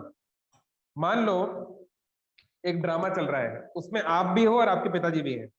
मान लो अमिताभ बच्चन है और अभिषेक बच्चन है, ठीक है। आपने मूवी देखी है पा? आपने मूवी देखी है पा, PAA, पा मूवी देखी है आपने? नहीं प्रभु। ओह अच्छा, एनीवे, तो उस मूवी में क्या होता है, अभिषेक बच्चन अमिताभ बच्चन के पिताजी होते हैं, अगर आपने मूवी देखा हो इनकेस तो। मतलब अमिताभ बच्चन एक बच्चे का रोल कर रहे हैं जिसको एक बीमारी है जिससे बच्चे बहुत जल्दी बूढ़े हो जाते हैं। तो अभिषेक बच्चन उस फिल्म में अमिताभ बच्चन का पिता है, ठीक है, अब बाद में देख लेना। तो ये एक फिल्म है, ये एक नाट्य है, एक नाटक है। तो नाटक में बच्चा भी पिता का पिता बन सकता है ना, रोल कर सकता है। जी तो ब्रो। ऐसे ही ये एक लीला है, ये जब सृष्टि की जो लीला होती है तो शिव जी तो ब्रह्मा जी से बहुत ऊपर है, कोई कंपैरिजन नहीं है, लेकिन एक लीला की दृष्टि से ब्रह्मा जी पिता का रोल निभा रहे हैं। बट वैसे ब्रह्मा जी एक जीव है और शिव जी जो है वो जीव नहीं है, ही is Ishwar tattva, so he is beyond material nature. तो शिव जी ब्रह्मा के पुत्र के रूप में आ रहे हैं, ऐसे तो भगवान वराहदेव भी आ रहे हैं, लेकिन इसका मतलब नहीं कि ब्रह्मा जी सुपीरियर है, Brahma ji is inferior to lord Shiva, उनसे वो नीचे है, ठीक है। जैसे अभिषेक बच्चन का बेटा है ना, भले ही वो रोल कुछ भी कर ले बट बेटा तो बेटा ही रहता है। You got the point, I hope you understood. Prabhu ji Sadashiv किससे किससे क्रिएट हुए थे सदाशिव प्रभु जी? सदाशिव जो है वो स्पिरिचुअल वर्ल्ड में है, आध्यात्मिक जगत में कोई क्रिएट नहीं होता है। अच्छा everything is there is no creation in spiritual world. Ji bro. क्योंकि आत्मा का, मैं दोबारा जो हमने बताया लेक्चर में, आत्मा क्रिएट नहीं होती। आत्मा भी अगर क्रिएट हो गई तो यानी वो तो जो क्रिएट होगा वो खत्म होगा। जातस्य ही ध्रुवो मृत्यु, जिसका जन्म होता है वो मरना पड़ेगा। लेकिन आत्मा क्या है, ना जायते वा म्रियते वा कदाचित, गीता बोल रही है ना, गीता की चर्चा पे आप आइए शाम को। जिसका जन्म हो रहा है वो मरना है, लेकिन जिसका जन्म ही नहीं हुआ वो कैसे मरेगा। तो आत्मा का नेचर ऐसा है कि वो सत है, सत मतलब इटरनल, टाइम उसके नीचे है, वो टाइम की तरह बाउंड नहीं है। तो शिव जी का जो लोक है कैलाश लोक, वो स्पिरिचुअल वर्ल्ड में है, आध्यात्मिक जगत में। तो there is no creation, it's always there, इसलिए नाम ही है सदा शिव। सदा मतलब होता है ऑलवेज, इटरनल। तो उनके बहुत सारे रूप हैं, शंभु, रुद्र, लेकिन उनका मेन फॉर्म है Sadashiv, that is the main form, original form, ठीक है, ठीक है, ओके। और कुछ?